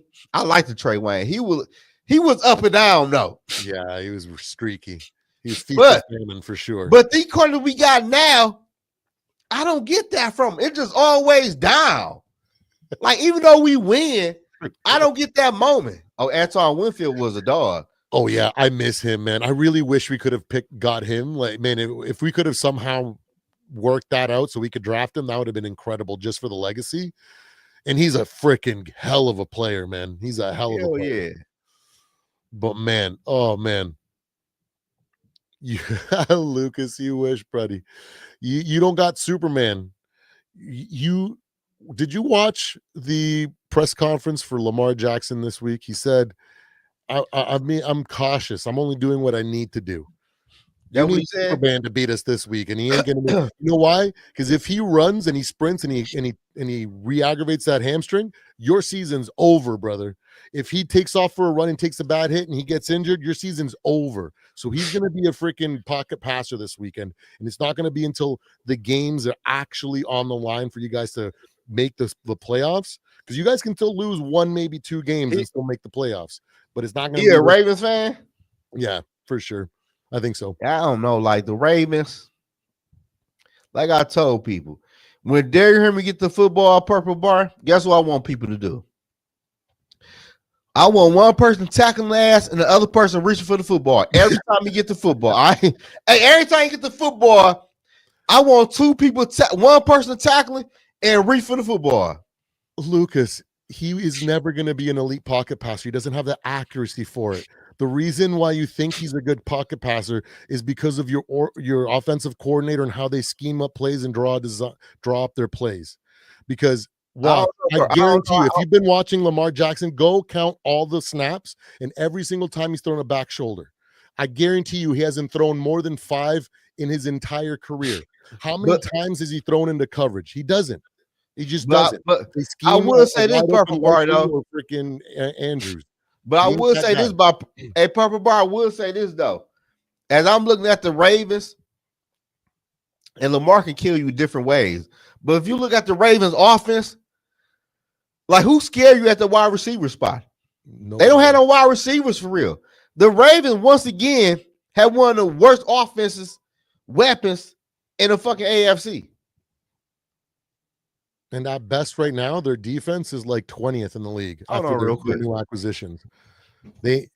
You don't go from like the third worst defense in the league, and then because you beat the freaking the Dolphins, all of a sudden you guys have arrived. You guys got marginally better. You guys basically did what the Cowboys did. The Cowboys went from like 32nd to like 22nd defense overall. You guys went from like 27th to 20th.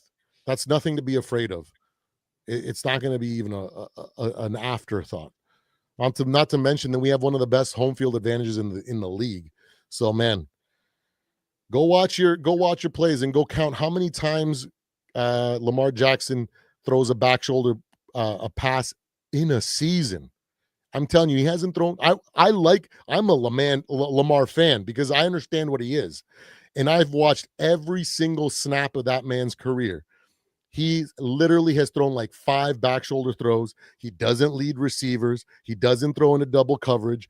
All the like what he throws to a wide open, likely because they scheme a situation where it looks like they're going to run, or Lamar might freaking do a design run, and then Mark Andrews sneaks in behind wide open and he throws an easy wide open receiver, and your receivers or your tight ends have to adjust to make the catch. Go pay attention. Don't just be all fanboying out thinking that you're better than you're not. Trust me. But yeah. I think, are there any other topics that you wanted to cover? You said great, dude. You said Kyler Murray already. Tua. Yeah. We talked about the Cowboys. I would really love to see San Fran stick with Mac Jones and then Brock Purdy end up in Cleveland. Yo, do you think Shedeur Sanders is going to get an actual shot in the league sometime? He's going to play for Cleveland this year. You think so? You think? Yeah, they're going. The way that Stefanski talks, it sounds like he's not playing until he's gone, sort of situation. Like, no, I think Kevin just talking, man. Like I'm gonna say this, and y'all gonna eat this shit up, and I think we're gonna see Shedeur probably about week 14. We're gonna see him play.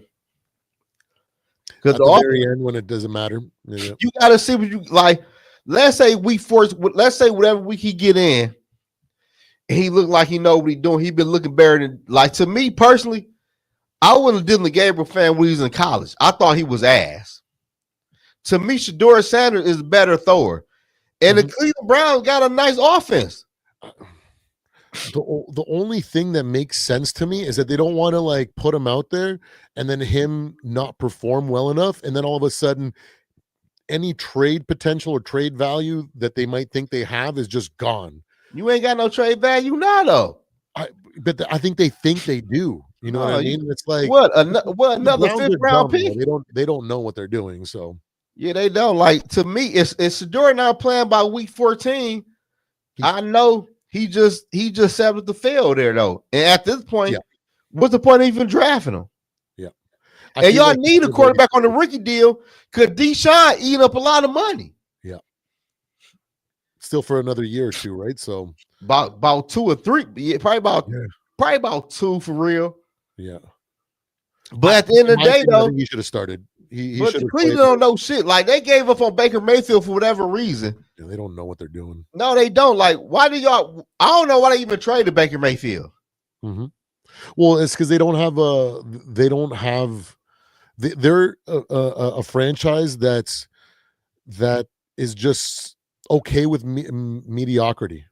But Baker Mayfield was the first quarterback in years to win a playoff game for Cleveland. Oh yeah, they gave him on Baker Mayfield for Deshaun Watson. Yeah, but that was crazy because this motherfucker played football and did it in 2 years.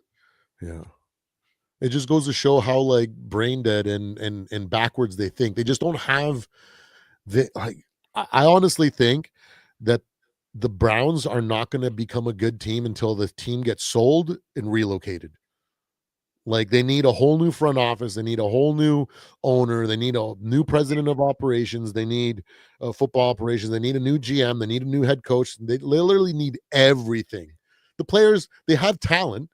And maybe if they move away from some guys and they try to get some draft count, maybe trade for a quarterback, they might actually be okay Maybe not like in contention, but at least moving in the right direction to where they can build off of. But they don't even get to that part. And do you remember when there were idiots, Vikings fans that were saying that we should have kept freaking Stefanski? I like Kevin Stefanski though. I ain't gonna lie though. I like him. He's a great guy and he's internal and whatnot. Yeah, what has he done? I feel you though. Like the shit be saying about Shedeur, and I'm looking at Dylan Gabriel. I feel you on that though. But like, I just want to see Shedeur. Yeah, I do too. But look though, because at the end of the day, what is you getting out of Dylan Gabriel? Like, what the fuck is he doing? I just don't know. Me neither. Like, why not play Shedeur in a like? I like me personally. What week is this? Week 8. What week is this? In the NFL. Week 10, right? Week 10. What up, Cody? I would get Shedeur. I would get Dylan Gabriel probably to week 13. I'm like, I've seen enough. What up, Cody? Like, 3 games is all I would have needed to see. Yeah, but I saw from him against us made me go, okay, he's earned another start.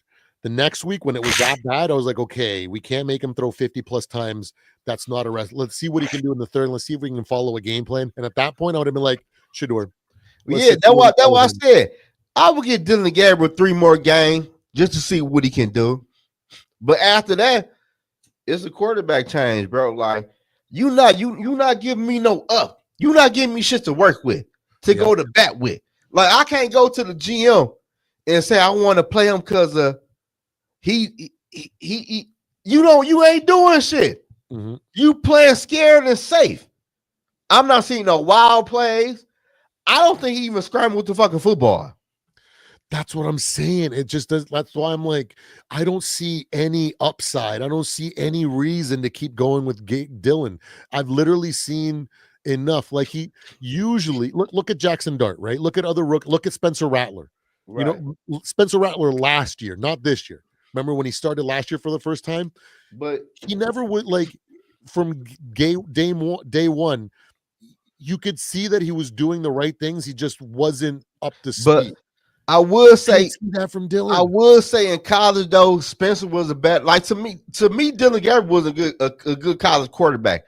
I watched him play for 2 years, and I thought he might have been good because he was at Oregon. But I'm like, bro, like your receivers are fucking wide open. You not like. Absolutely. I'm like, this quarterback is ass for real. But at the end of the day, though, I know, like, only reason I see why they playing Dylan more than Shedeur because he was drafted in the 4th round. And he was that guy. Mm-hmm. But in 3 more games, if you're not getting no wild plays, if he not bringing that energy like Jackson Dart did to the Giants, I gotta see what this other kid got. Cause people want to see this motherfucker. I don't like this quarterback behind him. I want to see what he got. Then I would get on the podium. Like I wasn't a Shedeur fan. Like he said, the owner made me draft him. But watching this kid play in 2 games, he can play the quarterback spot. And I tell you what, a lot of people will respect Kevin Stefanski more if he come on and just say that. Ain't shit wrong with that though. He's just so stubborn. I just don't get it. That's why I don't like that stubborn shit. You know, like there was the Pat Shurmur. People were like, let's keep Pat Shurmur. Pat Shurmur's the guy. Goes to New York, gets a head coaching position. He did good for us, though, didn't he? In a just transition year when we moved on, right? No, he took. There was 2 years where we had Pat Shurmur, then Stefanski. Or Stefanski, then Pat Shurmur. But Pat Shurmur did good here, didn't he? Okay, but nothing like that made me go, okay, this What's okay to you, though? Like, he gave us like he gave us a little bit of belief, and I think we only went like, was it 8 wins, 9 wins? You know what I mean? So like some people are like, well, maybe we can work with that. Maybe he can next year he'll do 9 or 10 or 11, and maybe in a couple years. But it's like that's not the. Then we got to the NFC title game with Pat Shurmur. Oh, was that okay? So it was the other way around. I'm thinking of yeah. He was Mike Zimmer boy. He was his OC at one point, wasn't he? That in Norv Turner, and then he Norv retired. But Norv retired though. midseason, then Pat took over. That's right. Yeah, it went the other way. I'm sorry. It's No, you straight dog. But I don't remember shit for three. I don't remember shit for a long time. I ain't gonna lie to you. I couldn't tell you shit for 2005 for real. No doubt. Absolutely. Yeah, but like Pat did good here though. And you know what happened? He left and became the head coach for the New York Giants. Exactly. And then he flamed out in 1 year. Got fired. Gary, what's the deal? But he wasn't no head coach though. That's what I'm saying. So that's what we want. That's what they were saying we should hire him for. That's what I was like, I don't think that's the move. And now 2 years removed, or like years removed, I'm like, I gotta look, see what we could have been stuck with. You know what I mean? So let me ask you this though. No matter how the season go, do you think KOC needs to fire West Philly, even though West don't call plays? But do you think KOC need to bring in another offensive mind to look at things? It's a possibility. I can't definitively say that right now. At the end of the season, when I see it all like the full picture, you know what I mean? I think then I can definitively give you an answer. The thing is that what I feel like is that this last Lions game, it gave them the confidence to be like, this is what we had in mind going into the season. But all these injuries have basically not allowed us to even try our strategy. And then the first chance that we get with the rookie quarterback that we wanted, with the scheme, with B-Flow, all the things going the right way, it's like now they're like, this is what I'm telling. This is what we've been freaking saying internally, and this was gonna. So I feel like, but it has to happen consistently for the rest of the season for me to go, okay, I couldn't see your vision, and I don't understand it. And if we finish and we sneak into the playoffs and then actually do something or whatever it is, then I'm going to be like, okay, you know what? You obviously clearly know something that I don't know, and I'm just going to let you figure it out, and then we'll see what it takes next year. So, but if it just goes south, outside of injuries, if we get a whole bunch of injuries, then I don't know if we can make it. But if we stay healthy for the rest of the season and then it just falls apart with all the pieces that they brought together, trying to make whatever they want to happen, and it still fails, then I'm yes. So Purple Bar, let me ask you this though. Because I made this comment yesterday when I was live. Somebody in my comment section said, what happened to Jordan Mason? And I told him, ain't nothing happened to Jordan Mason. I feel like, just hear me out, Purple Bar. I know you're going to jump down my throat. No, I'm going to listen. But look, though. Always listen. They said, what happened to Jordan Mason? And I told him, Jordan Mason is doing what he had told. He get the handoff, and they just run the football. The KOC is running the football to shut Viking fans up. Talking he don't run the football. Because if you see Jordan Mason last year for San Fran, he was amazing. But I feel like KOC had no TLC on the offensive run game for real. We don't see too many linemen swinging. We don't see too many receivers coming out and smacking a lineman. All you see is a basic run game for the Minnesota Vikings. And what you get is what you get. It ain't no TLC on the run game. And I feel like, but look though, Purple, I feel like KLC is running the football just to shut motherfuckers like me and you up. Like I ran the football 19 times. What the fuck y'all want me to do? Bro, ain't no TLC on the run game, bro. Like, ain't no lineman swinging. Ain't no JJ coming down, slapping a fucking defensive end. You just run the ball with just your linemen and your receivers out there blocking. It ain't no TLC. That's just what I feel and what I see the run game. And I see that too, but then I look at how San Fran, how Sean McVay, you know what I mean, how the Mike Shanahan tree runs, and they run a run blocking scheme, right? Yeah. And that's heavily reliant on the O-line. And our O-line has been in shambles, right?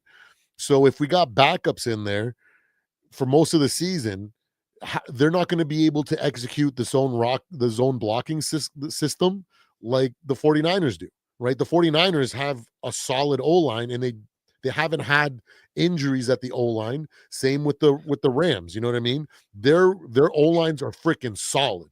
And so when they set up the run, their O-line knows exactly what to do. They swing, they do all these things, and they create the opening, right?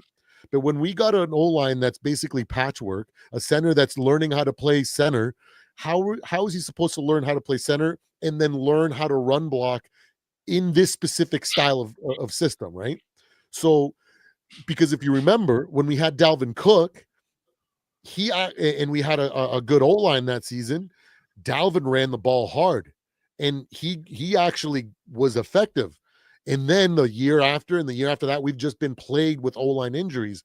So then it's very difficult for, a different starting O-line combination to get on the same page with this specific run blocking scheme. So I think that plays a factor because of the injuries. And yes, I'm in. The second that freaking Jordan Mason was picked up, I was like, the offense needs to run through him because he's such a big boy. He falls down for 3-4 yards. And even if he does that twice in a row, that puts you in 3rd and short, which opens up the playbook. And that's what you want. You want that. And then all of a sudden you bring in Aaron Jones or a change of pace back.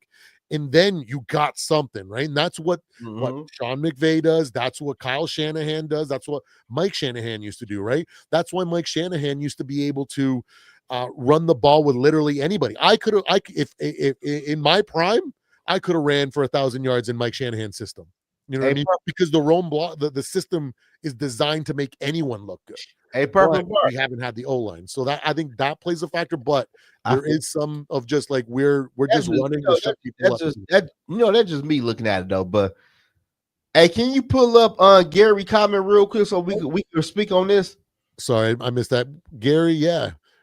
We were talking about this earlier, Gary, and me and Zoe are both Zoe proposed oh my God, why am I blanking? Dallas Turner. I got so much freaking football every single day. I forget names so easily. But yeah, Dallas Turner's a good option for spying on him. I think he's a better athlete than Ivan Pace Jr. Yeah. And if he can do a really good job at that and let Van Ginkel and Blake Cashman, fill in the gaps and be erasers out there and do what they do, it might be lights out. But I don't think that Lamar Jackson is going to be running like that. Because of what he said in the press conference this week, that he's being cautious and that he's just going to do what he needs to do to win, nothing more. And he knows that if he aggravates that hamstring again, it's over. Like that whole season's over if he gets injured. So like he's not gonna he can't put the cape on yet. Maybe the last 3-4 games of the season when they know he's 1,000%, then maybe, but I just don't see it. But Purple Bar, you lying to me. If we run a man-to-man and we doing some zones, and you got the linebacker 5 yards back, scanning the field and looking at receivers, they going to the left and to the right. So Lamar breaking that for about 5-6 yards every play. Yeah.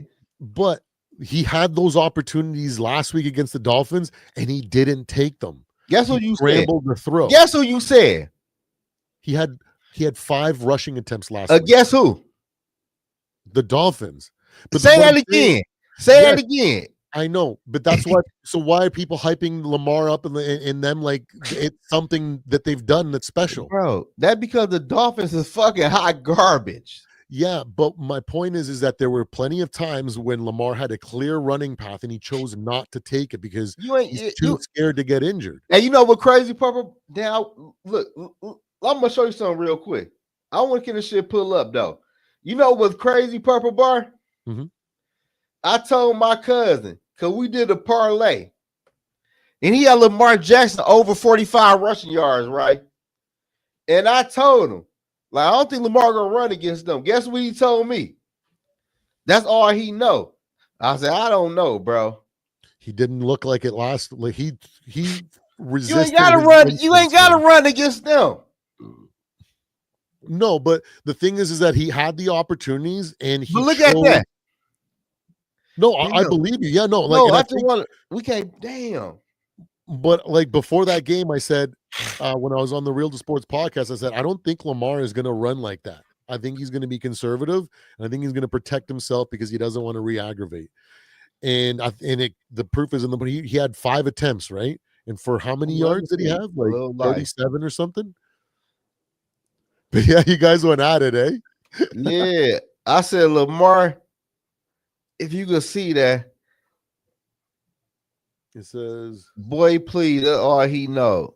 You can't really see it like that, though. yeah, it's a little blurry, but Yeah, but I said, bitch, ain't bad, but Lamar ain't gonna run against them. He said, boy, please, that's all he know.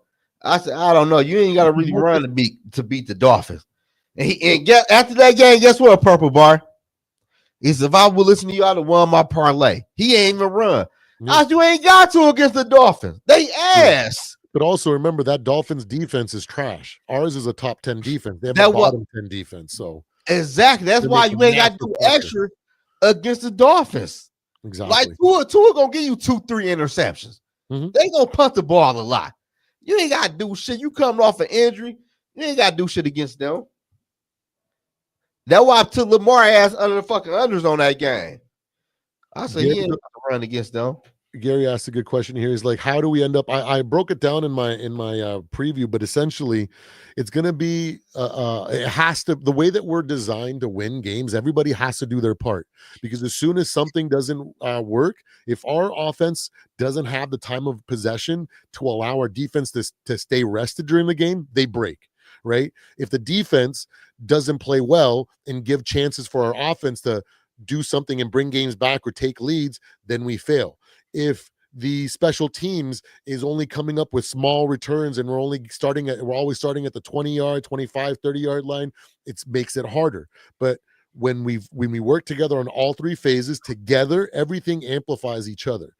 And so and then we lean on our defense, because when we're in that state of playing like that, our defense elevates. They get better. They give us opportunities that a lot of people don't expect, like that fumble against that we forced right in the moment when everybody's thinking, I've seen this freaking game before. This is the moment where Gibbs or freaking someone's going to come up with a massive play right now. And it starts off with a screen and it looks like, oh my God, he's going to break one here for a big gain.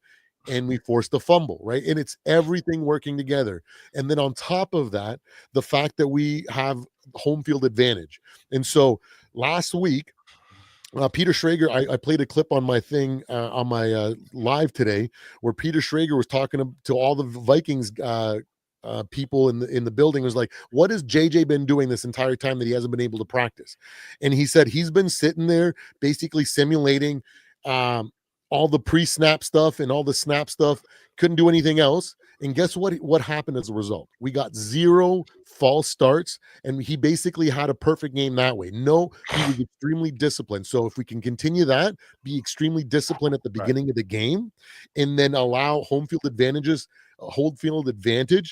make it difficult for them at the start, we can get a nice little lead, 10-point lead, 14-point lead, and then we turn it into that game like we did against the Lions, where now we have the lead and they have to take chances. And when they take chances, we come up with big defensive plays. We come up with big kick returns. You know what I mean?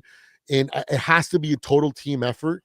And with all that being said, on top of the fact that JJ has to continue to do what he's been doing, he doesn't have to throw for 200 yards. He's got to do what Big Ben did in his first year. He has to just make the right plays at the right time in order to continue to keep us in control of the game. And last week, against one of the arguably best offenses, and maybe not, their defense is banged up, but their pass rush is still pretty decent. He was able to do more than enough to win. So that's how we and Gary, I came up with like 7 points what the Vikings need to do. I made a live yesterday. Gary, your ass wasn't on my live stream last night, but number 1 was quarterback spy, and number 2, let me see. Number 1 was quarterback spy. Number 2 was balanced offense, run the football, throw the football.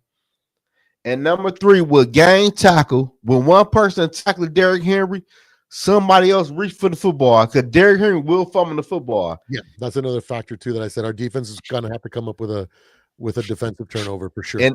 And number 4 was, I need my receiver to catch the football. That pass that fucking JJ threw to Addison should have been a touchdown. We got to catch so close. He has to catch it. That was a really nicely placed ball too, and it was perfect for Addison to make the play. We had that, and that was number 4. And number 5 was we got to put up points. We got to score. We got to kick field goals. And number 6 was I don't want to see Josh Metellus on no fucking wide receivers. Josh Metellus don't need to guard no wide receivers in this game. I don't want to see number 44 or no wide receivers. And my last one was number 7. JJ McCarthy needs to relax. Like, relax, bro. The quarterback spot is yours. Ain't nobody looking over your shoulders. If you play bad, you're not going to get benched. You just got to relax.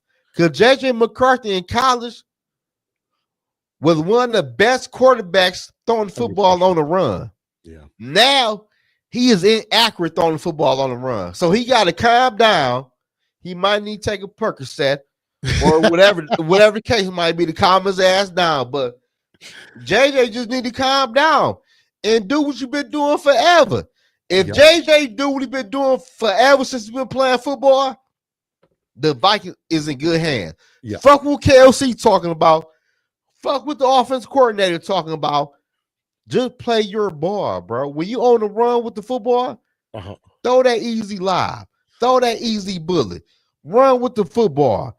Throw that easy pass. Just calm down. Absolutely. And play the quarterback spot, bro. That's all we want. That's all. I think playing at home is gonna make it easier for him to calm down. That hostile environment kind of has a way of amping people up. That crowd. You've been to a Lions game. You know what it's like as a Vikings fan when you're in there with a Viking. They get hostile, right? So that could be a factor. But at home, I think he might settle down a little bit in that confidence game for sure. And I want to say, Raul, I don't know if we were mad at anything. Maybe we're mad about them not starting Shedeur, because I know that I was getting a little bit frustrated because I want to see Shedeur play. But when it comes to our Minnesota Vikings, that's Zoe. I've literally been the most chill and happiest the entire season, and everybody's been melting down. I've been trying to stay positive. Edges, you cool Joe. That's you cool Joe, bro. And I don't be liking that shit. Like, we mad right now. We lost. Like this, like fuck all, like that's cool Joe though. That's why I need to go live with motherfuckers like this. Cause when I be going crazy, he gonna be like, calm down. He gonna bring the peace, and I'm just gonna bring the, like I'm mad. I'm pissed. The attitude, the emotion, the personality. Yeah, the emotion. Yeah, I bring more emotion to my live stream than anybody though. Yeah. I try to be optimistic. I try to be objective as well. And I try to not just look at the current week. I try to look at the whole picture as well. So then I can, and also I feel like I had a good read. I've been saying, like, I think we can sneak into the playoffs, and then we can. Now, the more that I see JJ play, though, I'm thinking, man, if anybody can give us a Cinderella run, it's him. Because he's got that will to win. I don't know if it's going to happen, but he probably is the only, because it was not happening with Sam. With Daniel Jones. You know what? Because he's clutch, bro. The fucking Michigan man. Yeah, that's right. Like, stop playing, man. Like, the crazy part in Purple Bar, how the fuck did the Vikings draft the franchise quarterback for my team in Michigan, and I live in Detroit? That's crazy. And you know what's crazy though, Purple Bar? All of the Lion fans, all of them know, and happy for JJ McCarthy. They say, I want to see JJ do good, but not us. But y'all beat us. But JJ looked pretty good. Yeah. So I'm not really mad off the loss. Because once you a Michigan person, are you going with that player? No matter who you play for. Absolutely. Yeah. It just a part in you, like, I root for the motherfucker for 3 years. Like, I built something with him. So, yeah. Absolutely. Yeah, absolutely. I think the game will slow down just because we are at home, and it'll give them a little bit less pressure to do. Two, the pass rush from the Ravens is like non-existent. I know they added someone here, but like, it's going to take time you got to learn the new verbiage. You got to learn the signals. You think this new guy that they just brought in 2 days ago is going to be ready to be out there for 60% of the snaps? Absolutely not. Their pass rush is going to be mediocre still, so like, I don't have I'm not worried at all. I think JJ is going to have a lot. And like Delton says, he amps everyone up around him. And like, when when Aaron Jones Hey, and Odell's a Bama fan too. We a Bama boy, I believe. oh, He put that belt to the ass. He ain't like that. but man, when Aaron Jones after that week 1 win came out and said, man, when he was in the huddle and he said to us, where would you rather be? It like changed everything. And then this week, was it Will Fries? One of the offensive linemen said, when he's in the game, we feel like at any moment he's going to do something special. You know what I mean? Like he's got like, and they just have a different confidence in him. He said that the way that he speaks in the huddle, it just like the energy is completely different. The confidence is completely, they fight harder. You know what I mean? So yeah, it's everything together, you know, and that's why I'm so happy to have JJ. Oh yeah, man. I've been said like my whole thing was JJ not coming to the Vikings was strictly on play calling because I ain't trust KOC. But like I always told people, when you was the quarterback, the shit like 80% mental. You gotta be mental fucking zone in at the quarterback spot. You can't worry about what happened on the last play. You gotta leave that shit behind you. Mm-hmm. You gotta be zoned in at that quarterback spot. And we seen that shit. Mm-hmm. I can name numerous quarterbacks who not really zoned in mentally though, but I always feel like JJ is a mentally tough quarterback. And for the Vikings to draft a quarterback from Michigan, and I live in Detroit, Michigan, that was crazy. I just feel like this destiny right here. I feel like JJ is going to bring that trophy to the Vikings. I honestly think this is the reason why I started my channel when I did. I was like, the JJ McCarthy era is when I need to be a content creator for the Vikings. When you start your channel? Last year was my first year. Oh, it was? Because they drafted the guy that I wanted, dude. I literally, before the draft, I spent hours watching JJ's all his passes from college. Drake Mays. But was you watching people before you hopped on YouTube? Like, was you watching? I was part of like the Vocal Vike. Like I was watching him. A little bit of like, and then like Andy from Purple for the Win. But not so much anymore. Hold on, wait, hold on. Purple Insider. Wait. You wasn't watching your boy? Yeah. You were the one that freaking me and you got on page from freaking Raps freaking videos. But you were on one of his lives, and that's what made me go, whoa. And then I started watching you. Oh, okay. And I'm talking shit though. Or something like that. I forget what it was, but he. I'm talking shit though. I'm talking shit though. I'm like, damn, you ain't watch your boy? Like, what the fuck? Yeah, like, I watch your boy all the time. You know, you my guy though. But I watch from the beginning to the end, so that to make sure you get them as much watch time as possible. To try I believe. To go, I believe that though. That's real though. But I will say this though. You said something that I agree with you. You said something about the Andy dude. Oh yeah, for what's his name? Andy from Purple for the Win. Yeah. You know what crazy? I used to watch him too on YouTube, but I will say this to Andy, and shout out to Andy. He is the reason I started doing content on YouTube because the way he was talking about Kirk Cousins, I was like, is this motherfucker watching the Vikings games? He used to hype Kirk Cousins up like. Yeah. He wasn't the motherfucking reasons. I said, man, oh no, I gotta get on YouTube. This motherfucker lying to me. Like, that's the reason I got on YouTube though, for real. You know that I'm a Kirk Cousins guy, right? Have I told you the story? When Kirk Cousins, don't fuck our friendship up, Purple Bar. Listen, don't fuck our friendship up. No, but listen to me, okay? Just so you know, this is also gotta remember. This is back in whatever year RG3 got drafted. Okay. Yeah. There was 2 or 3 games when he got injured that freaking Kirk Cousins stepped in and looked awesome. And I tweeted Rick Spillman, I have no idea how many freaking times, I said, you need to go trade for freaking Kirk Cousins. If we would have gotten Kirk Cousins then, we might have been able to freaking not let him become the guy that freaking can't win the big game. You know what I mean? Like, but shout out to Yogi, man. Yogi in the building. Yeah, Yogi's in the house. Man, we got Yogi. Who the fuck he been at? I ain't seen Yogi. And like, I'm extremely happy we moved on from Kirk. Like, it was one of those things. Like, the experiment was good enough.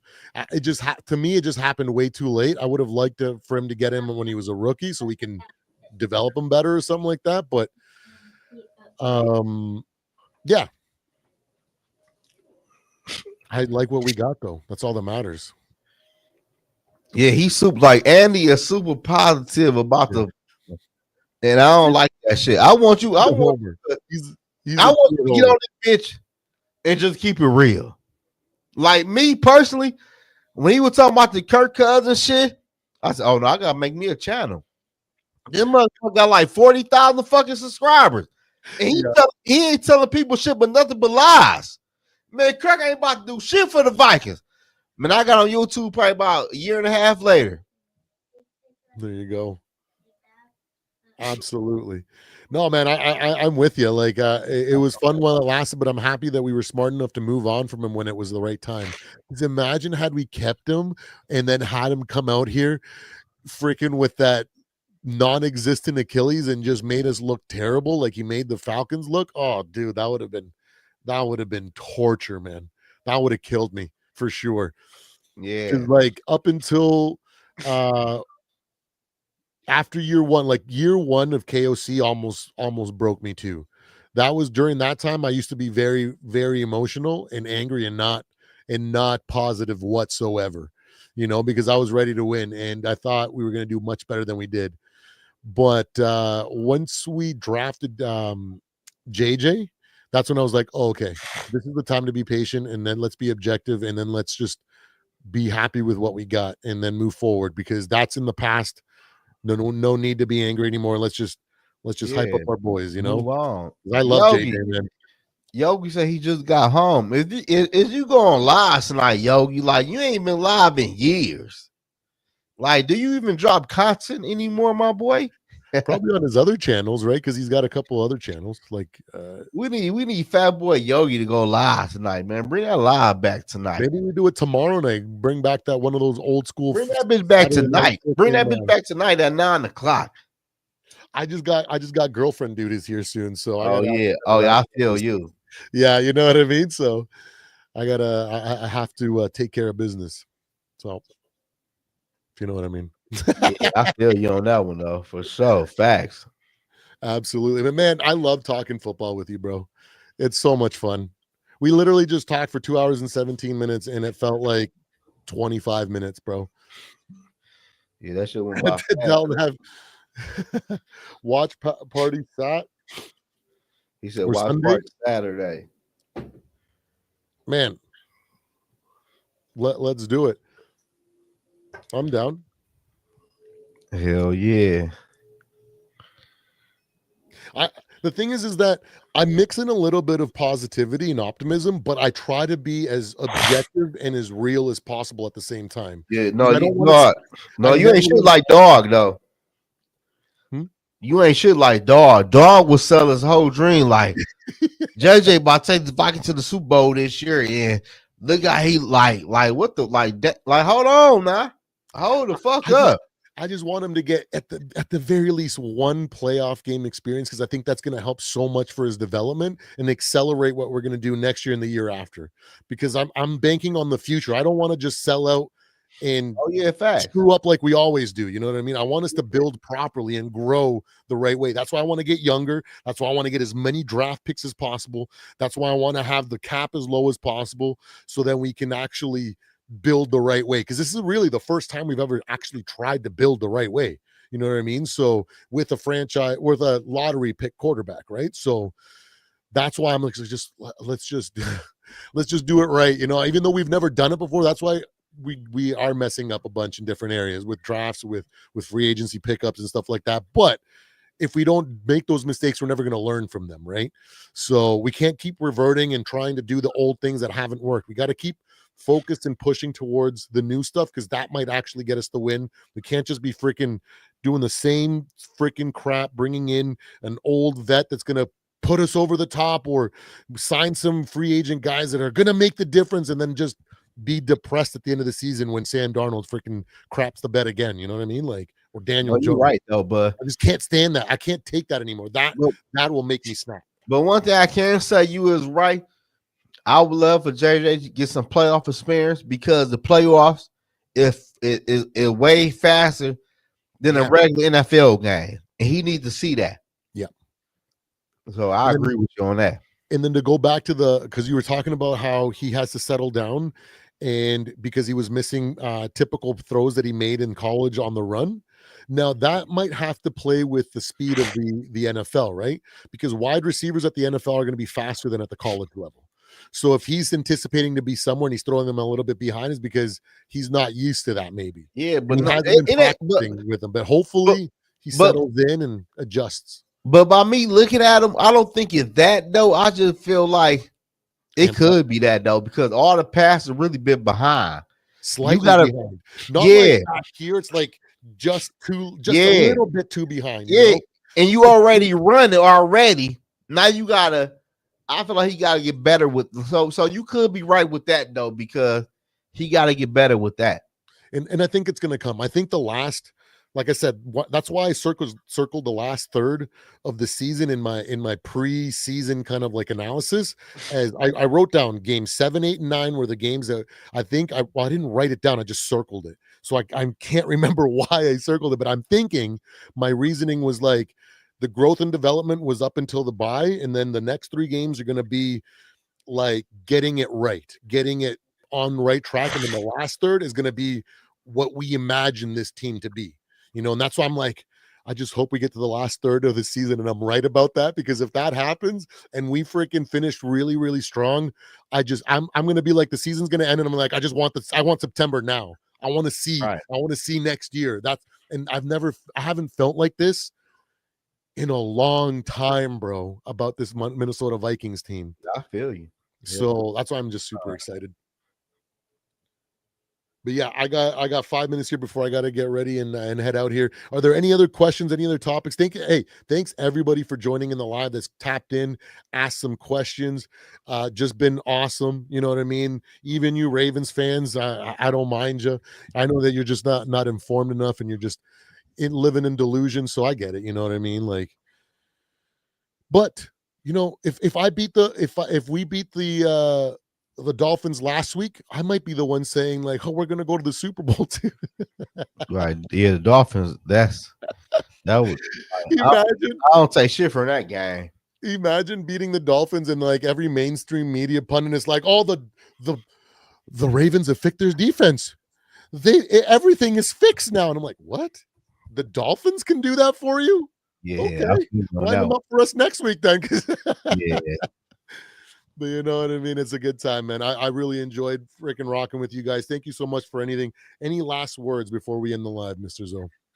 Man, nothing really. We'll go out, handle business, beat the Ravens, and let's see what happened after that, man. Absolutely. Gary asked one last minute question. Yo, who MVP for so far? Will? Who you got?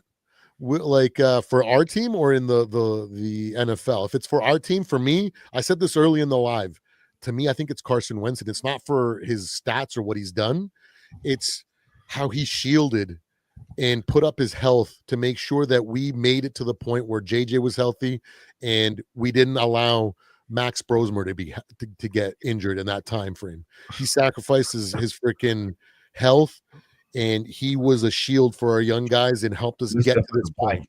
And if it wasn't for him, would we be here in this situation? Max Brosmer could have taken a bad hit. He could have been out. We could have been scrambling with all of our quarterbacks injured, but he freaking was a hero, man. To me, I think that's our MVP, but not for the traditional reasons because he's put up numbers or anything like that. Right. My MVP for the Vikings will probably be Jordan Addison. He's been balling out this year. I gotta give it to Ja. Ja been doing the thing since he came back from that suspension, though. But my NFL MVP right now will be Matthew Stafford. Stafford's balling right now.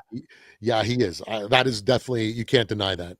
Him and freaking Josh Allen. But the thing is that there's also JSN, Jonathan Taylor. Yeah, Bijan Robinson. I don't know if he's still on pace, but at one point in the season, he was on pace to make history, though. He ain't do shit last week. Everything was looking like he could like literally make history, but I think he may have fallen off that pace. So I don't know if he's actually worth it. Puka Nakua, he was on pace for like 2,100 yards at one point, but then he missed a couple games. So I don't know. But yeah, I wouldn't be mad at those either. For real.